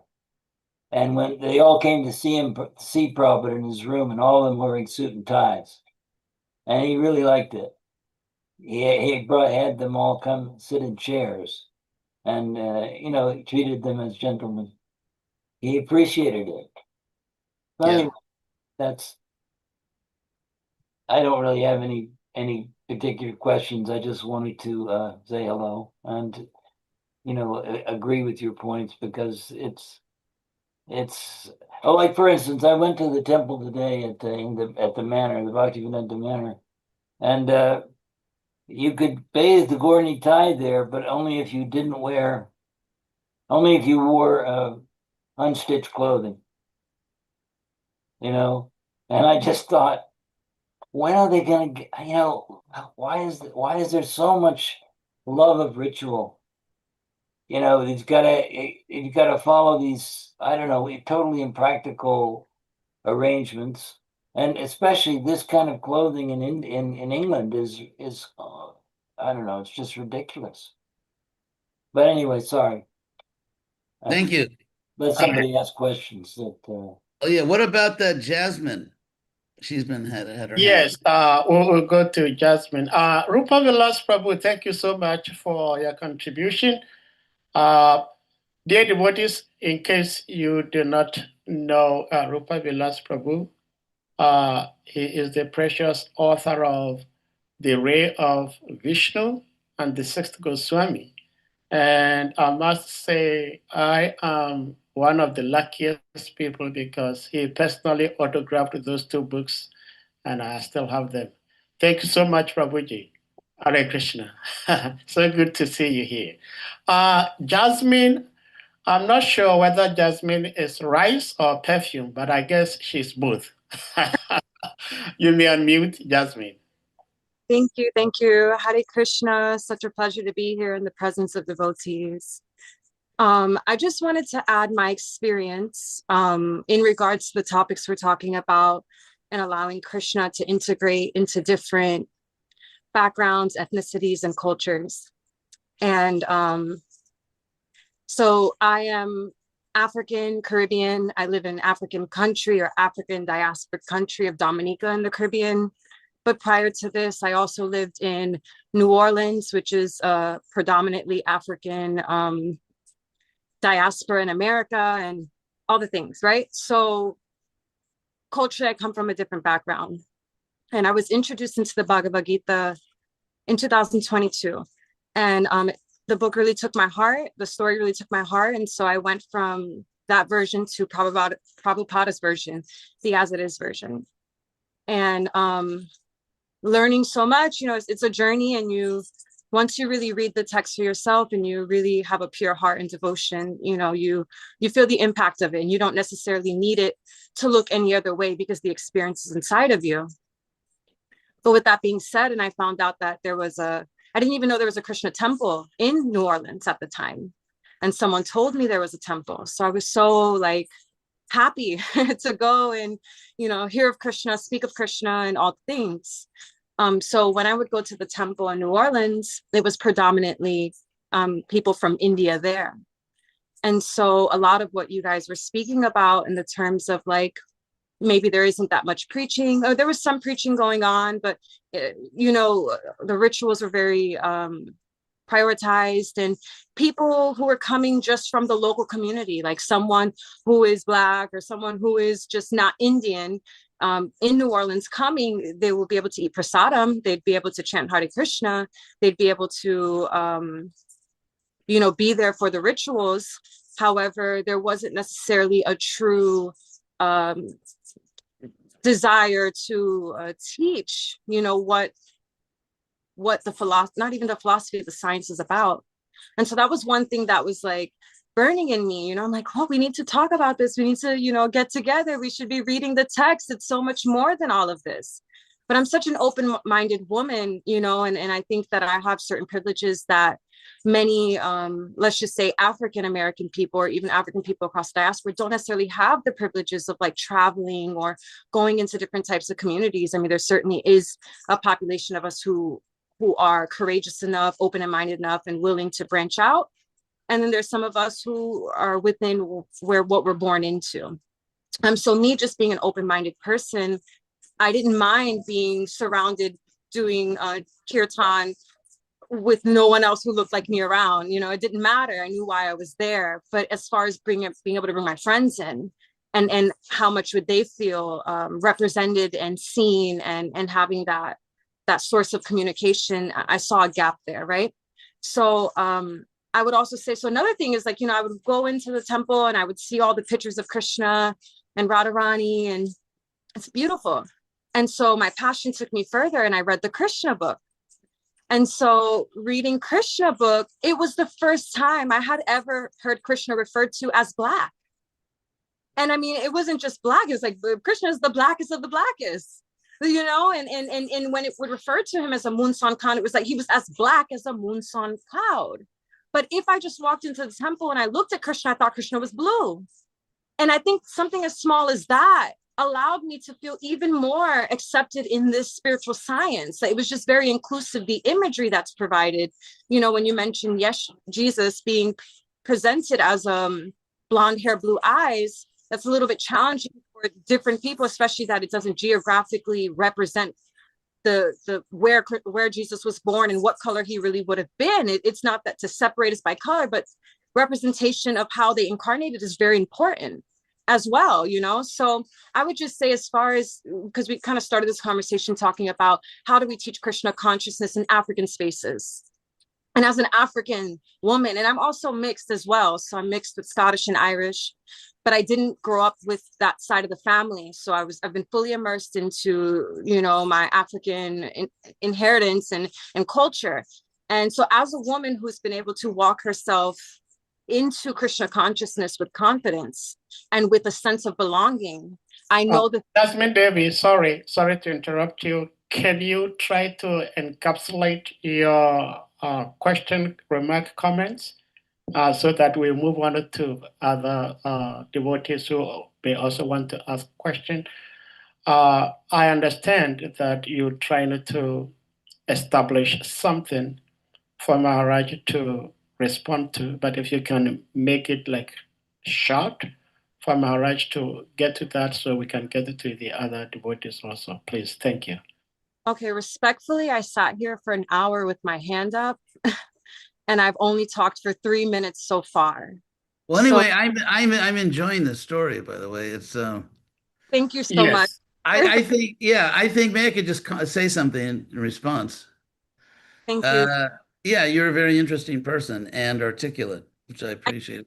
I wanted to wrap it up by saying, I think that's important. I think, you know, being able to when we're in African spaces, also just draw the connection. Like Krishna was the blackest of the blackest as well. Like you can see yourself in Krishna, and that's important that we can see ourselves as well in the deity. And it's not just all the wrappings of Indian wrappings. There's some African essence in there as well. And it's very powerful. It's very, very powerful, very potent. And I just wanted to offer that testimony as a woman who's walking in Krishna consciousness without a community, by herself, but genuinely going into the text and finding those gems that allow me to integrate spiritually, but also culturally, you know, and share that with others. Yeah, I mean, I just, first of all, yeah, I mean, respond. Interesting. I mean, you're an interesting person. It's, and I would say that, I mean, sort of reacting to what you said, when I first joined the movement in 1969 in Berkeley, as a student there, and of course, you know, we had strange dress, and the food was all new, although it was pretty good. The food was pretty good, and of course, in those days, it was like the days of the hippies and the freaks and everything. I mean, I wasn't that. I was sort of more of an like student political intellectual type thing in Berkeley, but I mean, you're right that there has to be some place to connect. So I'd like to sort of just maybe talk about that briefly, just that general point of, you know, how do you, because here we are, we're eternal souls, and but we're in bodies, and so in a sense, in our conditioned state, there has to be something we can connect to. And oh my God, oh, 1 second, let me.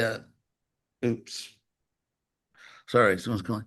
Very nice devotee's calling me, but I have to talk to her later.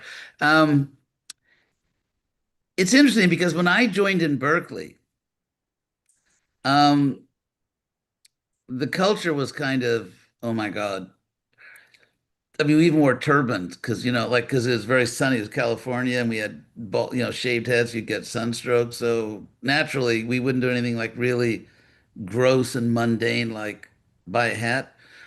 And so we, we we wore these turbans, like, about like, like about a kilometer worth of cloth and you'd wind it around. So, but everyone in the temple, and this is the point I wanted to make, everyone in the temple is kind of like me.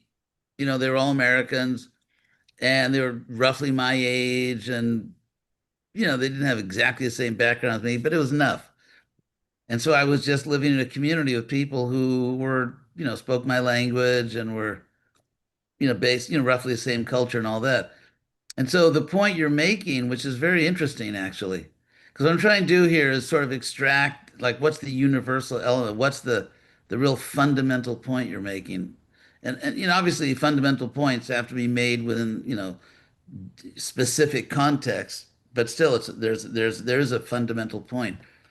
And that is that which I think is the same point I was making, that because we are at the present time conditioned souls, we're not totally liberated, free flying, spirit people from the spiritual world. And so there has to be something on a human level that we can connect to. And I can honestly say, I think that if, let's say, I'd gone to a temple that not only had all these strange things like, dress and all that, and there weren't people who in some ways were like me, or I could relate to, sort of my age, I'm not sure I would have. I'm not sure. I mean, I think I would have kept chanting Hare Krishna and reading Prabhupada's books, but just being able to be with people who are kind of like me, and I was in Berkeley, and then one of my old friends, he actually wasn't an old friend, but he came from my neighborhood, from my high school, and he's a guru now in ISKCON, actually, Mahatma. But I preached him. So, and we went on Sankirtan. We were just talking. I was right there on campus preaching to the same people who I'd been in the university with. So I never had the experience. Well, in a sense, I think that I mean, taking what you said as a universal, which has a specific application in your life, because you experienced a universal principle in a specific way because of where you were born, how you grew up, and what the situation was in the temple you visited.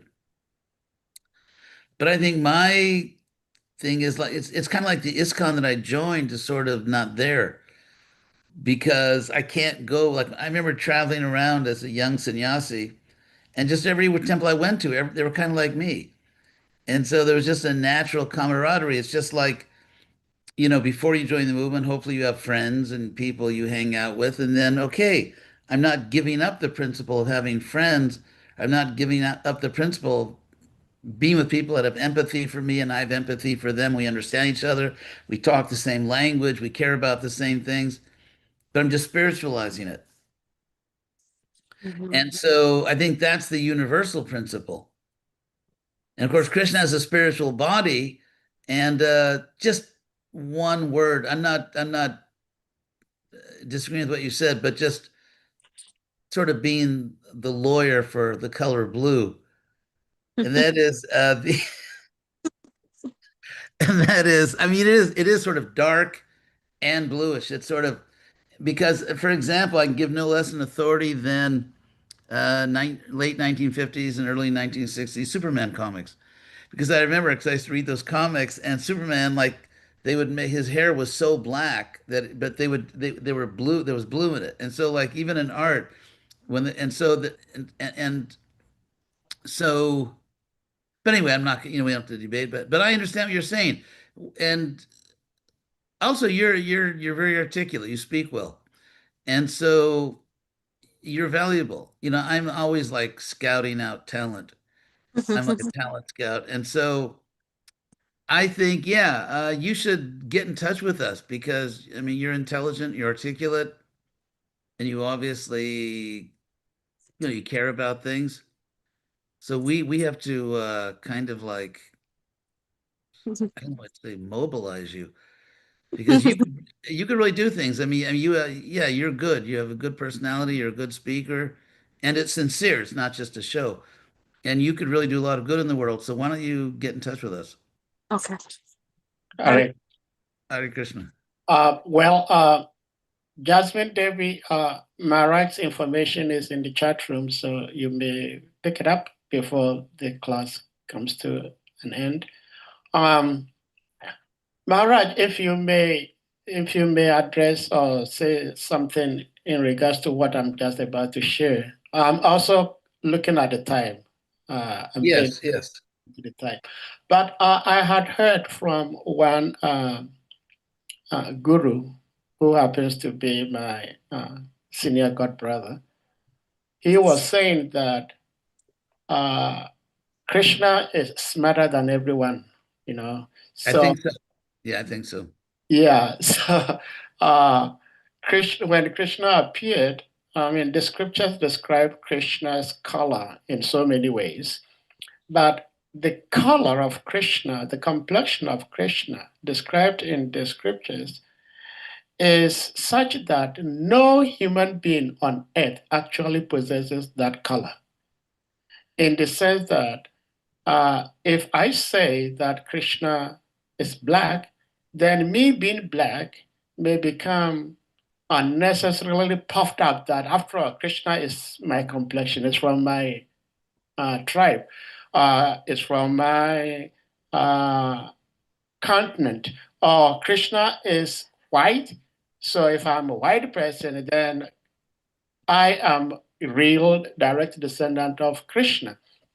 But like Krishna being described as a monsoon cloud, no human being actually has that exact color. So Yeah, if actually, they add something to that or clarify. Bhakti Tirtha Swami, before he got that guru name, his name was Ganesham. Ganesha. And Gana means cloud. Mm-hmm. So Shama can be translated as black or as dark, but and obviously, I mean, all of you, I mean, there's no one here in the room that is, literally black. I mean, Sarvatma has a black shirt on. Sarvatma, why don't you raise your hand?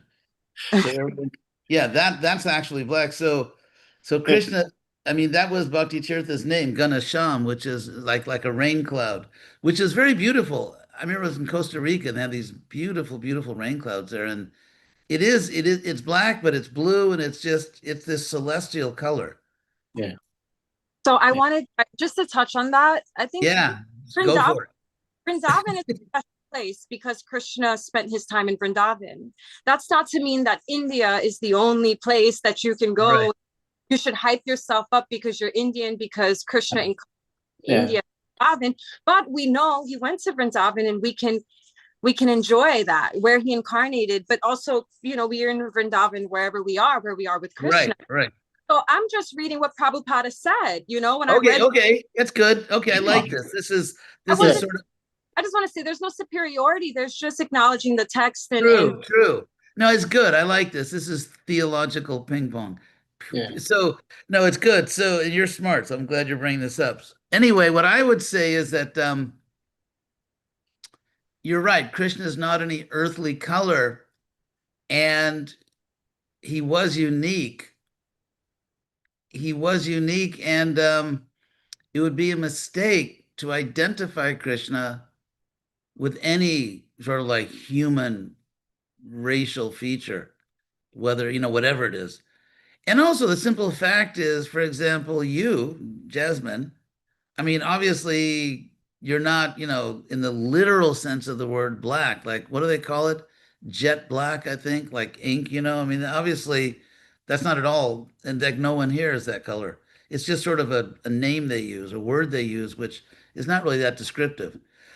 And so, And everyone should identify with Krishna. I mean, the fact that Krishna was not Caucasian is not an obstacle for me. And so, or the fact that, let's say Krishna appeared in West Bengal, and so yeah, and actually, yeah, so anyway, you understand. It's yeah, we have to really reach a transcendental vision of Krishna and ultimately not identify him with any human race, whatever it may be, but just see Krishna as transcendental. And obviously there's no racial requirement to be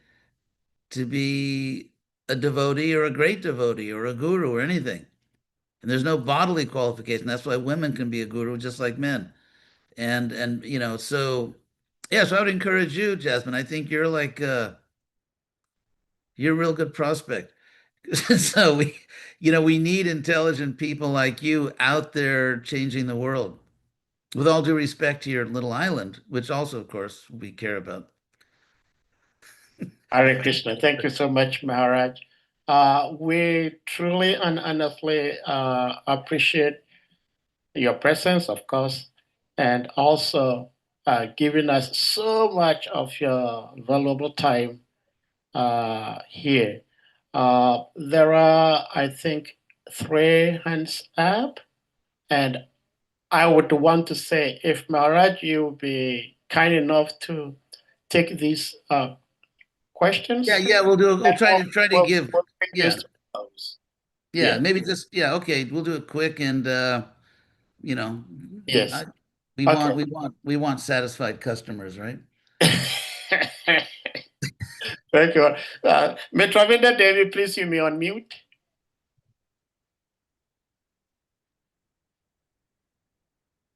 Hare Krishna Maharaj. It's so wonderful to Krishna. see you again after many years. I've heard many wonderful things about your continued preaching. I wanted to give a great thanks for the time that we spent with you in the circle roundabout that used to be outside of Gitanagari's parking lot or temple room, actually, where you would give us these amazing discourses on how to be Krishna conscious, how to remain Krishna conscious, and lots of things for us to think about to exercise our minds in the process. And you haven't stopped doing that. I'm very inspired by Krishna West. I would like to discuss with you aspects along the lines of what Jasmine was speaking about. I've put several things in the chat regarding my Guru Maharaj's Bhakti Tirtha Swami's teachings, references, and my experiences as his disciple from the early 90s in Washington, D. at the inception of our preaching center there, which was at the helm of doing all of these things relatable to, looking different, being different, and not being ruled out in terms of studying and practicing bhakti and accepting ourselves and others where they are and meeting them in order to help inspire. But thank you so much for continuing the good fight. And I'd love to be in contact with you. I live in Philadelphia. Oh, we need to light up Philadelphia. Yeah, there's a great need for a lot of things here, and I am an interfaith, non-sectarian person. I'm a chaplain. I am a yoga teacher. I teach yoga teachers about the culture of bhakti in order to successfully train students on how and what yoga really is, and how far-reaching it is in the lives of people and how beneficial it is. And no ambiguity here. I have great opportunities to share with people from where they are, which sometimes is not in a place of Krishna consciousness. And, I have to rise above a lot of times and pick and choose how to navigate those roads to share bhakti, which is love, regardless of whatever someone else has. So thank you again for being here. I look forward to being in touch with you. Hare Krishna. Thank you. I'll go to show Prabhupada. Thank you. Hare Krishna. Hare Krishna. Thank you so much, Mitravinda Devi, and thank you so much, Maharaj. Maharaj, please, we are all children here. And I'm sure everybody knows that children love candy. And Maharaj, for lack of Well, I'm not a child, but I love candy too. So you are so sweet.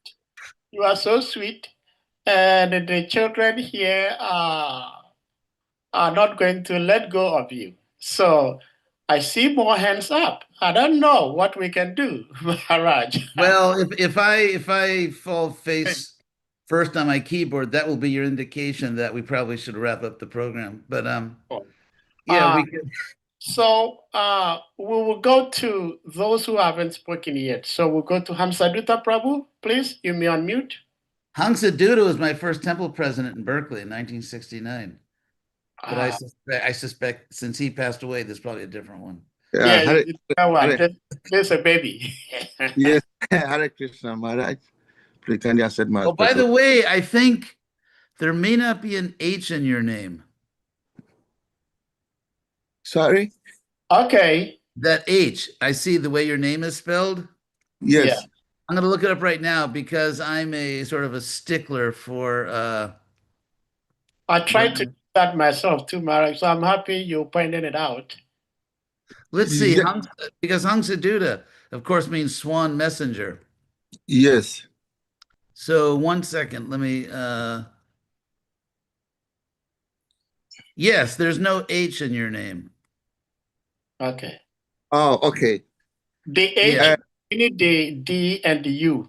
Should it be there? Yeah, because the word duta, like Vishnu Duta or Yamaduta or Hangsaduta, it's just D, then a long U, T-A. Yeah. So, yeah, we'll negotiate a reasonable price for that service I just gave you. Okay. Actually, thank you for the wonderful. I'm so fortunate to be here today. I nearly did not come, but I see if I did not come today, I've missed a very big fortune. And I'm so excited. I didn't want to ask question, but I saw His Grace Govinda was waving his hand and he was not able to raise his hand. So I just raised my hand for him so that he can ask his question. Oh, yeah. Okay. But I wanted to. Govinda does. Yes, Govinda but this question came to my mind, which I wanted to ask about the dress code.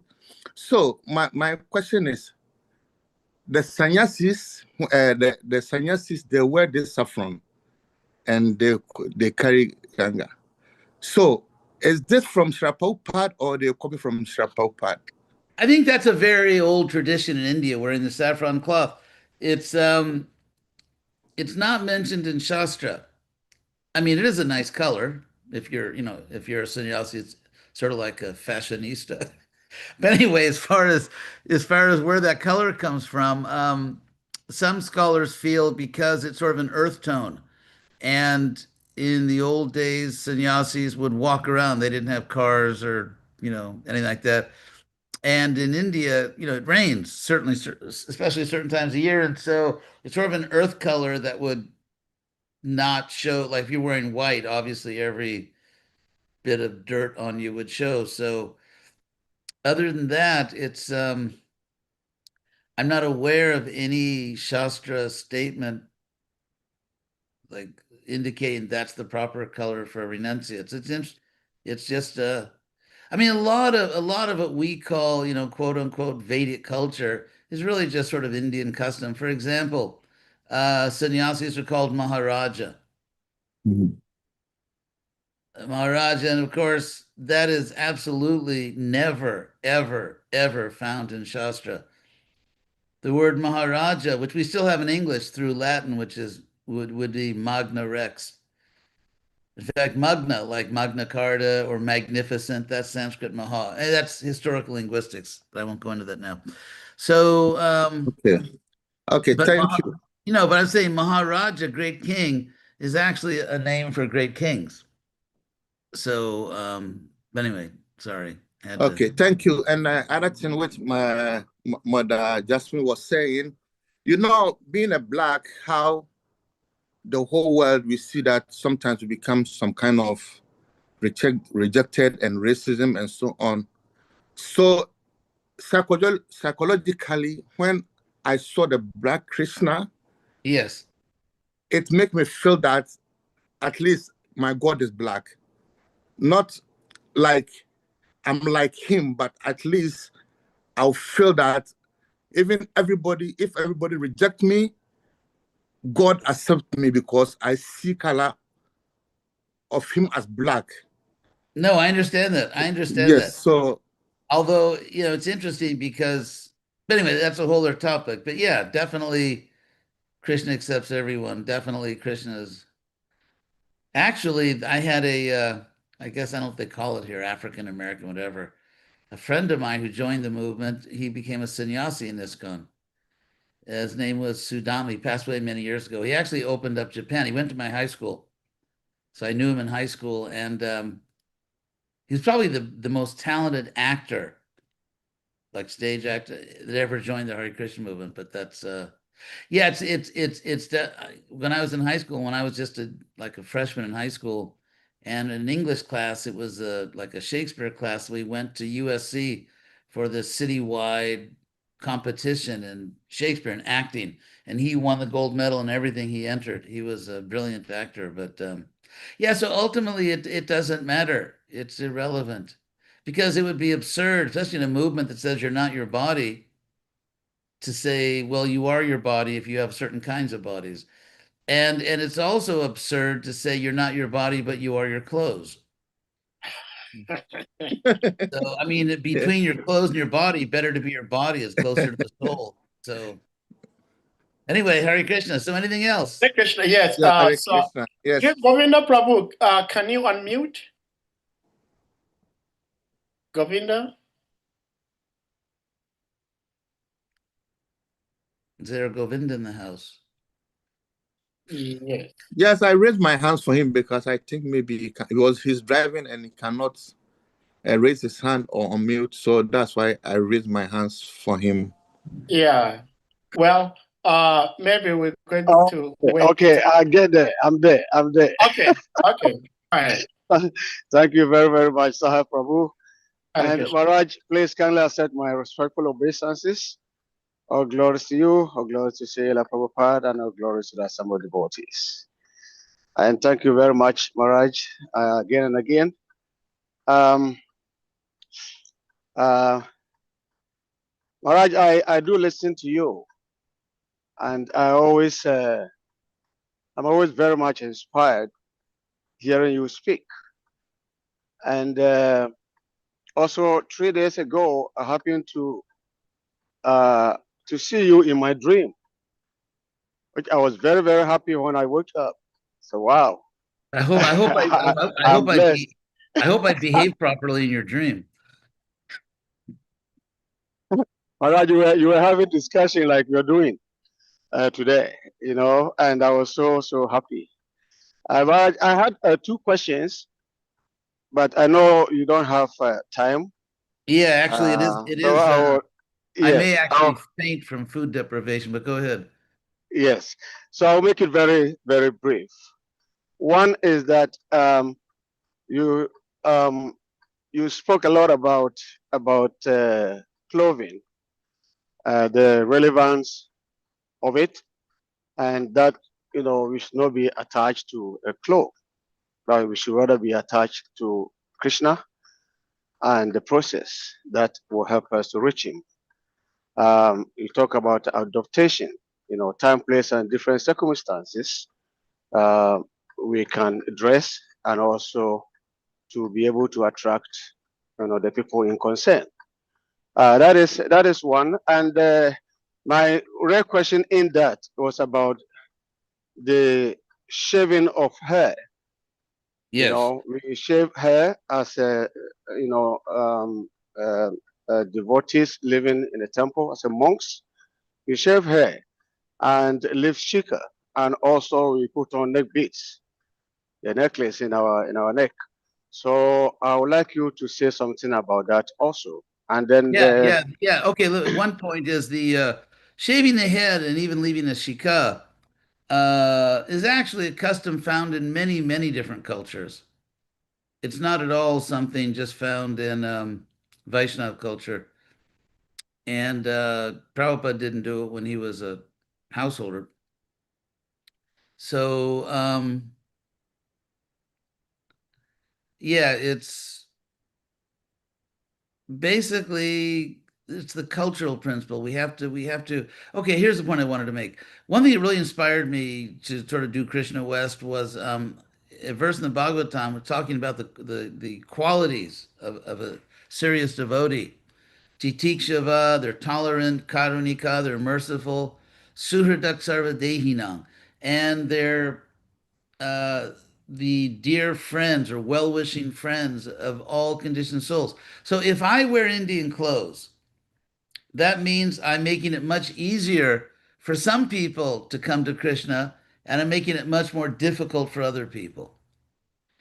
So with globalization, there is a kind of neutral, central, equidistant to all ethnic points way of dressing. So, for example, the way I'm dressed right now, I mean, I could go to many places in the world and it would be normal. I noticed, for example, when I used to go to Latin America, and probably put me in charge of Latin America. So back in the 70s, there was sort of a Latino way of dressing. I mean, they wore certain kinds of slacks, they wore certain kinds of shirts that tended to be sort of have a square, but there was just a certain way, certain kinds of shoes. But now, if you go there, you go to Argentina or Mexico or Brazil, there is no Latino way of dressing anymore. It's just the same super elegant American slob style, like just pants and t-shirt and everything, and or whatever. And so, or you even go to Europe, and it's just so you can go to many places in the world. You go to India nowadays. You can go to many places in the world, especially like the educated younger people. There's sort of a global culture now, which makes it very good for us because now what that means is that it makes it easier for us, at least in relevant countries, to dress in a way that people can relate to. I mean, globalization is real, and it certainly includes dress, it includes cuisine, it includes architecture. There really is a globalization which is very favorable for us. So we don't have to in every country, like if you go from Belgium to Holland, you don't have to, change the way you dress. Or if you go from California to Brazil, I mean, for example, in Brazil, because it's a tropical country, the t-shirt is like the official uniform, in a lot of places in Brazil, the t-shirt. And what's interesting is that most of the time they have something written on their t-shirt. So the last time I was in North Brazil a few years ago, and everyone, because tropical, it's actually the part of Brazil that's closest to Africa. And everyone wears a t-shirt with writing on it. I didn't find one t-shirt, literally, that had Portuguese. That's the language of the country. Everything was in English. And so one thing is to take, let's say, Western culture as a symbol of oppression, of exploitation, and all that. And so if in someone's mind that's what it's a symbol of, then obviously they won't be comfortable with a certain kind of dress or whatever. But what I want to do, I want because Prabhupada always stressed to me to preach in North America. That's why I'm here. So I want to present myself to the public where I am equidistant. I am sort of equal to everyone. And it's not, I'm not tightly identifying with some little ethnic group or some cultural group or people that are into body art or this or that. I'm just there for everyone. And it so happens that I live in LA. I have a place in LA which is walking distance to UCLA, which is one of the great universities of the world. And I always have this inner cultural anthropologist.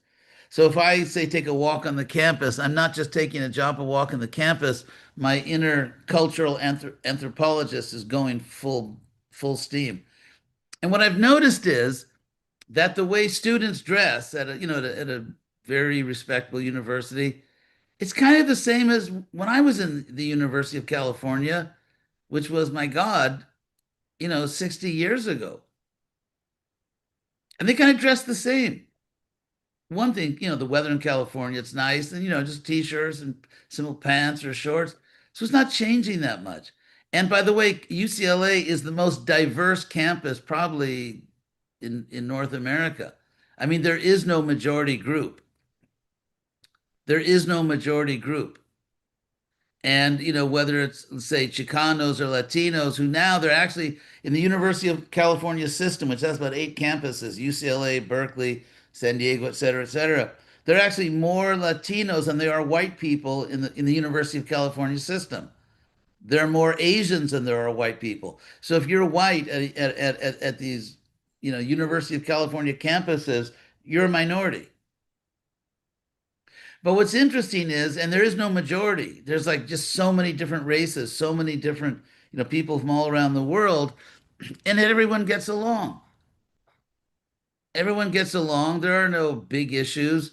Everyone kind of dresses in a similar way. There's a little difference. So what I mean to say is, I think that myself, if I'm going to try to give Krishna to people in North America, I want to be in the center. And there is an identifiable cultural center, which doesn't mean you're black, it doesn't mean you're white, it doesn't mean it just means, you're there. Like, for example, in America, 8 or 9% of the millionaires are African American. Incomes are increasing, and in fact, what's happening now in America is that blacks, Latinos themselves they're fed up with identity politics. They don't want it. I mean, amazingly enough, Trump, and that's the last time I'll say that name, but he actually gained black votes in the last election. Because why? Because people in America of that race, a lot of them are just intelligent people, that they're not one issue voters. They care about the economy. They care about international affairs. They care about lots of things. They care about the quality of the schools. It's not just you can wave a flag, okay, I love black people, or I love Latinos, or I love East Asians, and everyone votes you. They're not going for that. They want to be treated like individuals. They have many issues they care about, and they don't, and they just want to be citizens.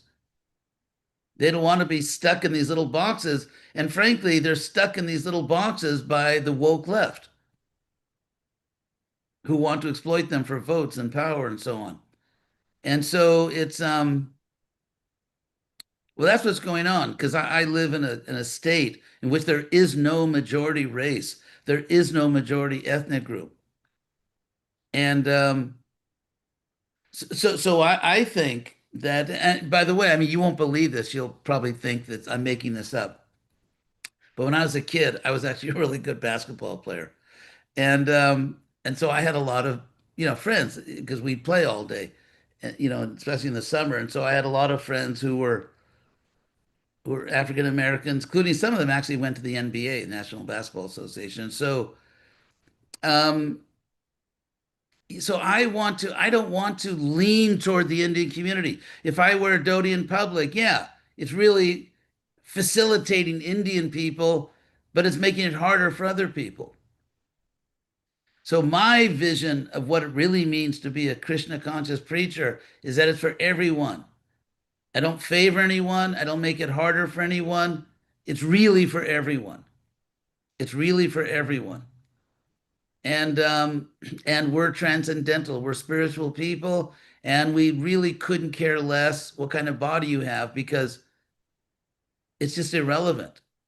Your body type, whether it's male or female, whether it's this color or that color, what has it got to do with anything? What really matters is, are you intelligent enough to understand that you're part of God? Can you understand that you're really meant to be a loving servant of God and to help other people transition into sanity? And so you see, because all this identity politics, it actually is making things worse. And I'll explain why. Because if you stress one identity, then everyone else that has different identity, they're like, okay, well, that's not for me, and I want a group for my identity. It balkanizes society. It shames people and drags them down to a bodily identity rather than lifting them above all that. Because we're all spirit souls. For me, I mean, I'm having a great time speaking to Africa because, I've seldom done that, and so naturally, it's fascinating for me, and it's just very interesting to see people. Variety is a mother of enjoyment. So just to meet devotees and to hear from them who come from a, superficially a different background. But then as soon as they start speaking, I realize, hey, we're all the same. I mean, we're all just devotees, and we're all actually intelligent because we became devotees. And so I want to quote a verse, actually two verses from Bhagavad Gita. I think those are extremely important considering the balkanized, body obsessed, cultures that we live in. And that is Bhagavad Gita 1820 and 1821. You may want to note that, write that down, 1820 and 1821, because Krishna is talking about jnana, knowledge in the three modes of nature. And then in 1830 through 32, actually 1820, 22, he used the word buddhi. And so if you look at what he's talking about, buddhi means analytic intelligence, which means you understand things by breaking them down into their components, which is like the essence of, let's say, modern science, which is dominated by physics, where you break things down into their smallest components. And then when you break things down to their smallest pieces, then you okay, good. Okay, let me read that. Yeah, I'm used to the Sanskrit. Actually, I forgot the English, but I'll read it. So that knowledge by, 1820, that knowledge by which one undivided spiritual nature is seen in all living entities, though they are divided into innumerable forms, which means race, age, whatever, ethnicity, you should understand to be in the mode of goodness. Show the Sanskrit now, because I really want to get into the Sanskrit here. So Krishna says, Sarva Bhuteshu, all creatures, that knowledge by which, yena, ekam bhavam, one real existence. You see one real existence. And then avibhaktam vibhakteshu. The syntax of the Gita, the syntax of Shastra is important. Syntax means the word order.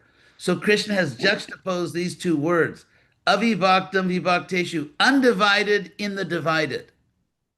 That knowledge of the mode of goodness. So maybe go to the next verse, 1821, Sanskrit. And if you look at that, and Krishna says, pritagtvena, literally by differentness, that knowledge in which one sees different states of being that are all divided. In other words, black people and white people are different. Asians, Latinos, I don't know, Eskimos. And so that's in the mode of passion, you see the differences as fundamental. In the mode of goodness, you see the differences are superficial and are just coverings of what is really the fact that we're all one. So maybe go back to the regular view now. And so what's happening is this identity politics is just dragging people down to the bodily concept of life. It's degrading society. And it's like total war, everyone against everyone. Because now we see a rise of sort of this, these white people. Okay, because we're tired of, because, the funny thing is there is systemic racism in American universities, which is anti-white male.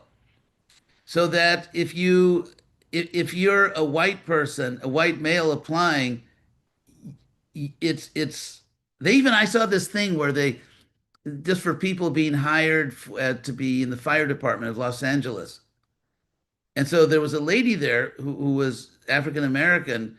She applied and was accepted, I think, within 48 hours. And they interviewed a white lady who was equally qualified, and she also got accepted 7 years later. So, and there's a lot of that. I mean, in fact, there was such egregious racism in acceptance for universities that the Supreme Court had to stop it because it was out of control. And so what I'm saying is that Krishna consciousness lifts people above. And so naturally that bred white resentment. Now you have these crazy white people. You know, we're tired of being discriminated against. You know, it just goes on and on. And however irrational you think this side or that. And so even the black voters in America, they're sick of it.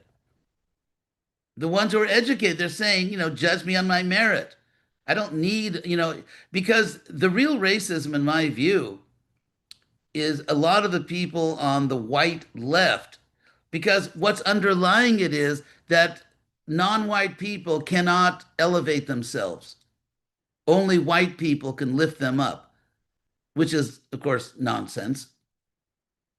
And what's interesting is that it's interesting because you have some of these white, I mean, some of them are sincere, but I think a lot of them just want to feel it's like this very paternalistic, like you can't help yourself, we have to save you. Because if you look at the Latino community, somehow the white left never really got into that so much. I mean, obviously there's no slave history and there's different things. But what's interesting is they're rising quickly. There are now more Latino students at the most prestigious public universities in California than there are white students. And there was no movement. The Asians are going beyond the whites. They're beyond the whites in achievement. And what's interesting is that, and even black voters, especially educated black voters, they don't want some, you know, that they don't need leftist whites to save them. They can save themselves. They are saving themselves. Home ownership is increasing among African Americans. Incomes are going up. College. I mean, so rather than degrade people by like forcing them, shaming them into bodily identification, and if you don't identify, you're not allowed to be an individual. That's one of the main complaints of African Americans, by the way, about the left. They're not allowed to be individuals. They can't just be themselves. They can't just be citizens. They have to merge into this group identity.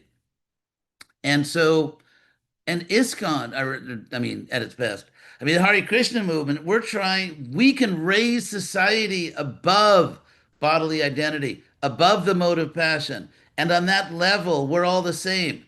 Like whoever's got a good idea, you've got a good idea. It's irrelevant what kind of body you have, whether it's a male or female, or this color, or that color.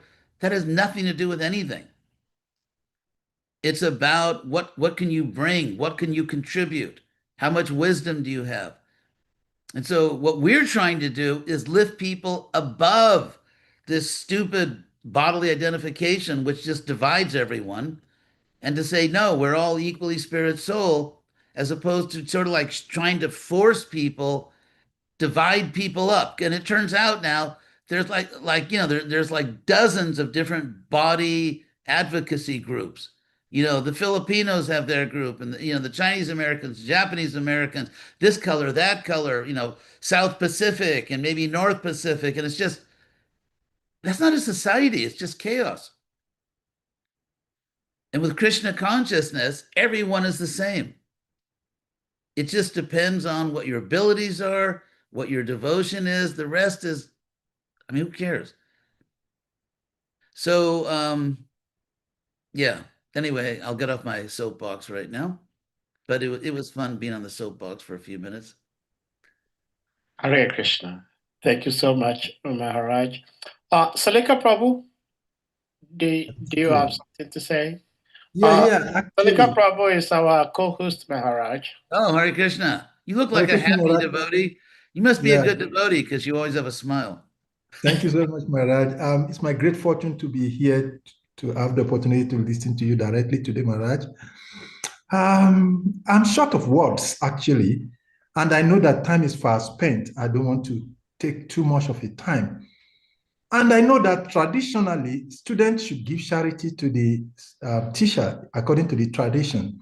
But unfortunately, I'm such a pauper, so poor.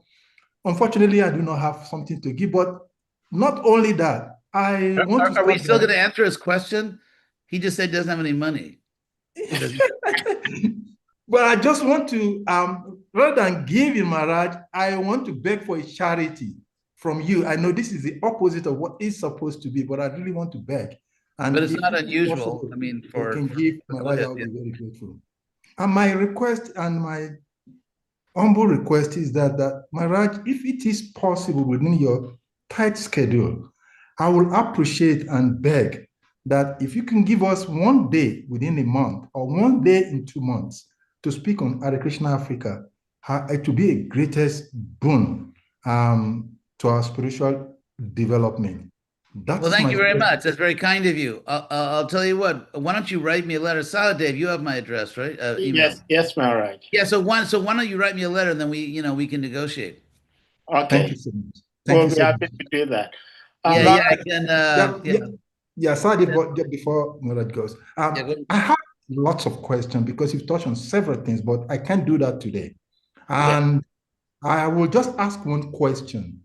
You've spoken touched so many areas, and this is the beauty of having predecessors and being there from the beginning now. You said something very touchy, that you can't find the ISKCON movement that you join. It's difficult to see that movement you joined in the beginning days. And even though we joined several years after, I also could say something similar to that. And that is bordering on some of the question I want to ask. But before saying that, I'm doing a book after over 2 decades of teaching in the university. I'm being inspired to write a book, Krishna Consciousness Aspect of Hinduism. And I'm hoping that between now and the end of the first quarter, it should be published. And some of the things you said today actually has given me a lot of insight in what to do. And I really appreciate what you've shared today. But my question will be this, so that at least I have one question. My question is that looking at ISKCON from the beginning days, today, and the future, what do you think should be the mood of the preachers of second, third generation of Srila Prabhupada? How to navigate to make Krishna I would conscious? say, I would say intelligence and compassion. We're not trying to Indianize people. We're trying to give them knowledge. And if you're in order to be a successful preacher, you have to really like people. Many years ago, I got a letter from some devotees in South Africa who were their service was to go to the colleges and preach, and they said that people weren't interested. They couldn't find students who were interested. So I wrote back and I said to them, "Well, are you interested in them? In other words, are you bringing a monologue to the campus or a dialogue? And so the more you are interested in them, the more they'll be interested in you."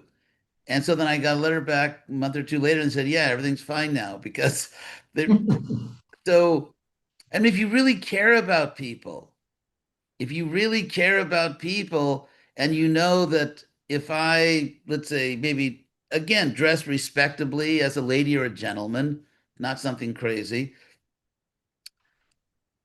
If you really care about people, it's like if, say, God forbid, someone in your family is really in danger, has a serious illness, then the family comes together and you do everything in your power to help that person. And if that person, will that person, like, I don't know, make something that don't wear a green shirt because he goes crazy when he sees green or something, then you don't wear a green shirt. And you're trying to, people have to identify with you before you can help them. So how can people identify with me when I'm dressed like a pious Martian? The point is we have to bring down, ISKCON has built this high wall of separation between us and them. We built the wall, not them. And then devotees give all these excuses. Well, it's the four principles. No, it's not. It's not the four principles. First of all, Prabhupada wrote me personally and said, don't lead with that. Don't just talk about, who in their right mind would give a Sunday feast lecture on the four regular principles? And so Prabhupada said, don't just present it as rules. And even the principles. For example, take no illicit sex. It's interesting because there are many places where Prabhupada says illicit sex means sex outside of marriage. not only for procreation. Now, obviously, if you are a Brahmana, if you are trying to be an advanced devotee, obviously you're not going to, have recreational sex. But there's an entry level. The entry level is uh, fidelity in marriage. That's the entry level. So if we tell people that, yeah, we believe that people should be faithful to their wives and husbands, that's not a deal breaker. If we tell people that, yeah, we should eat tasty, healthy food, but we should do that without, torturing and causing inconceivable suffering to other conscious beings, that's not controversial. If we say that we don't gamble, what sane person thinks gambling is good? So many families have been destroyed because the husband or the wife lost, bet the family farm, in a poker game. And then the other one is, drugs. If we say we don't take drugs among, more civilized people, that's very respectable. They, we don't, we don't take drugs. We don't drink. That's high class, isn't it? So first of all, we don't start with the four principles, but even if we want to talk about them, if you explain them scientifically in terms of psychology and sociology, what gambling does to families, what intoxication, how it destroys lives. They now find, the latest scientific studies show, even if you take one drink a day, that will significantly damage your health. And we're not presenting tribal monotheism. My God can beat up your God. We have the highest philosophy. We have so many great philosophers who are Vaishnavas.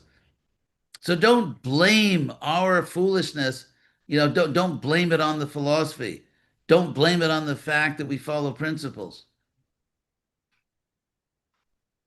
We're not trying to Indianize the world. We're trying to give them a spiritual science. It's like saying that, okay, if someone's a qualified doctor and they've, done everything, but I won't be treated by that doctor unless that doctor, I don't know, wears like some exotic clothes. I mean, it's crazy. If you have an illness and there's a doctor that can make you well, do you really care, what color shirt he's wearing or what color dress she's wearing? That's idiotic. We should present a spiritual science, not some ethnic diaspora church. Like the Albanian Orthodox Church of New Jersey or something. That's not what we're trying to do. ISKCON is not an ethnic church for diaspora people. It is a spiritual science. It's absurd to say that it's scientifically advantageous spiritually to wear Indian village dress. That's scientifically better for your spiritual life. That's absurd.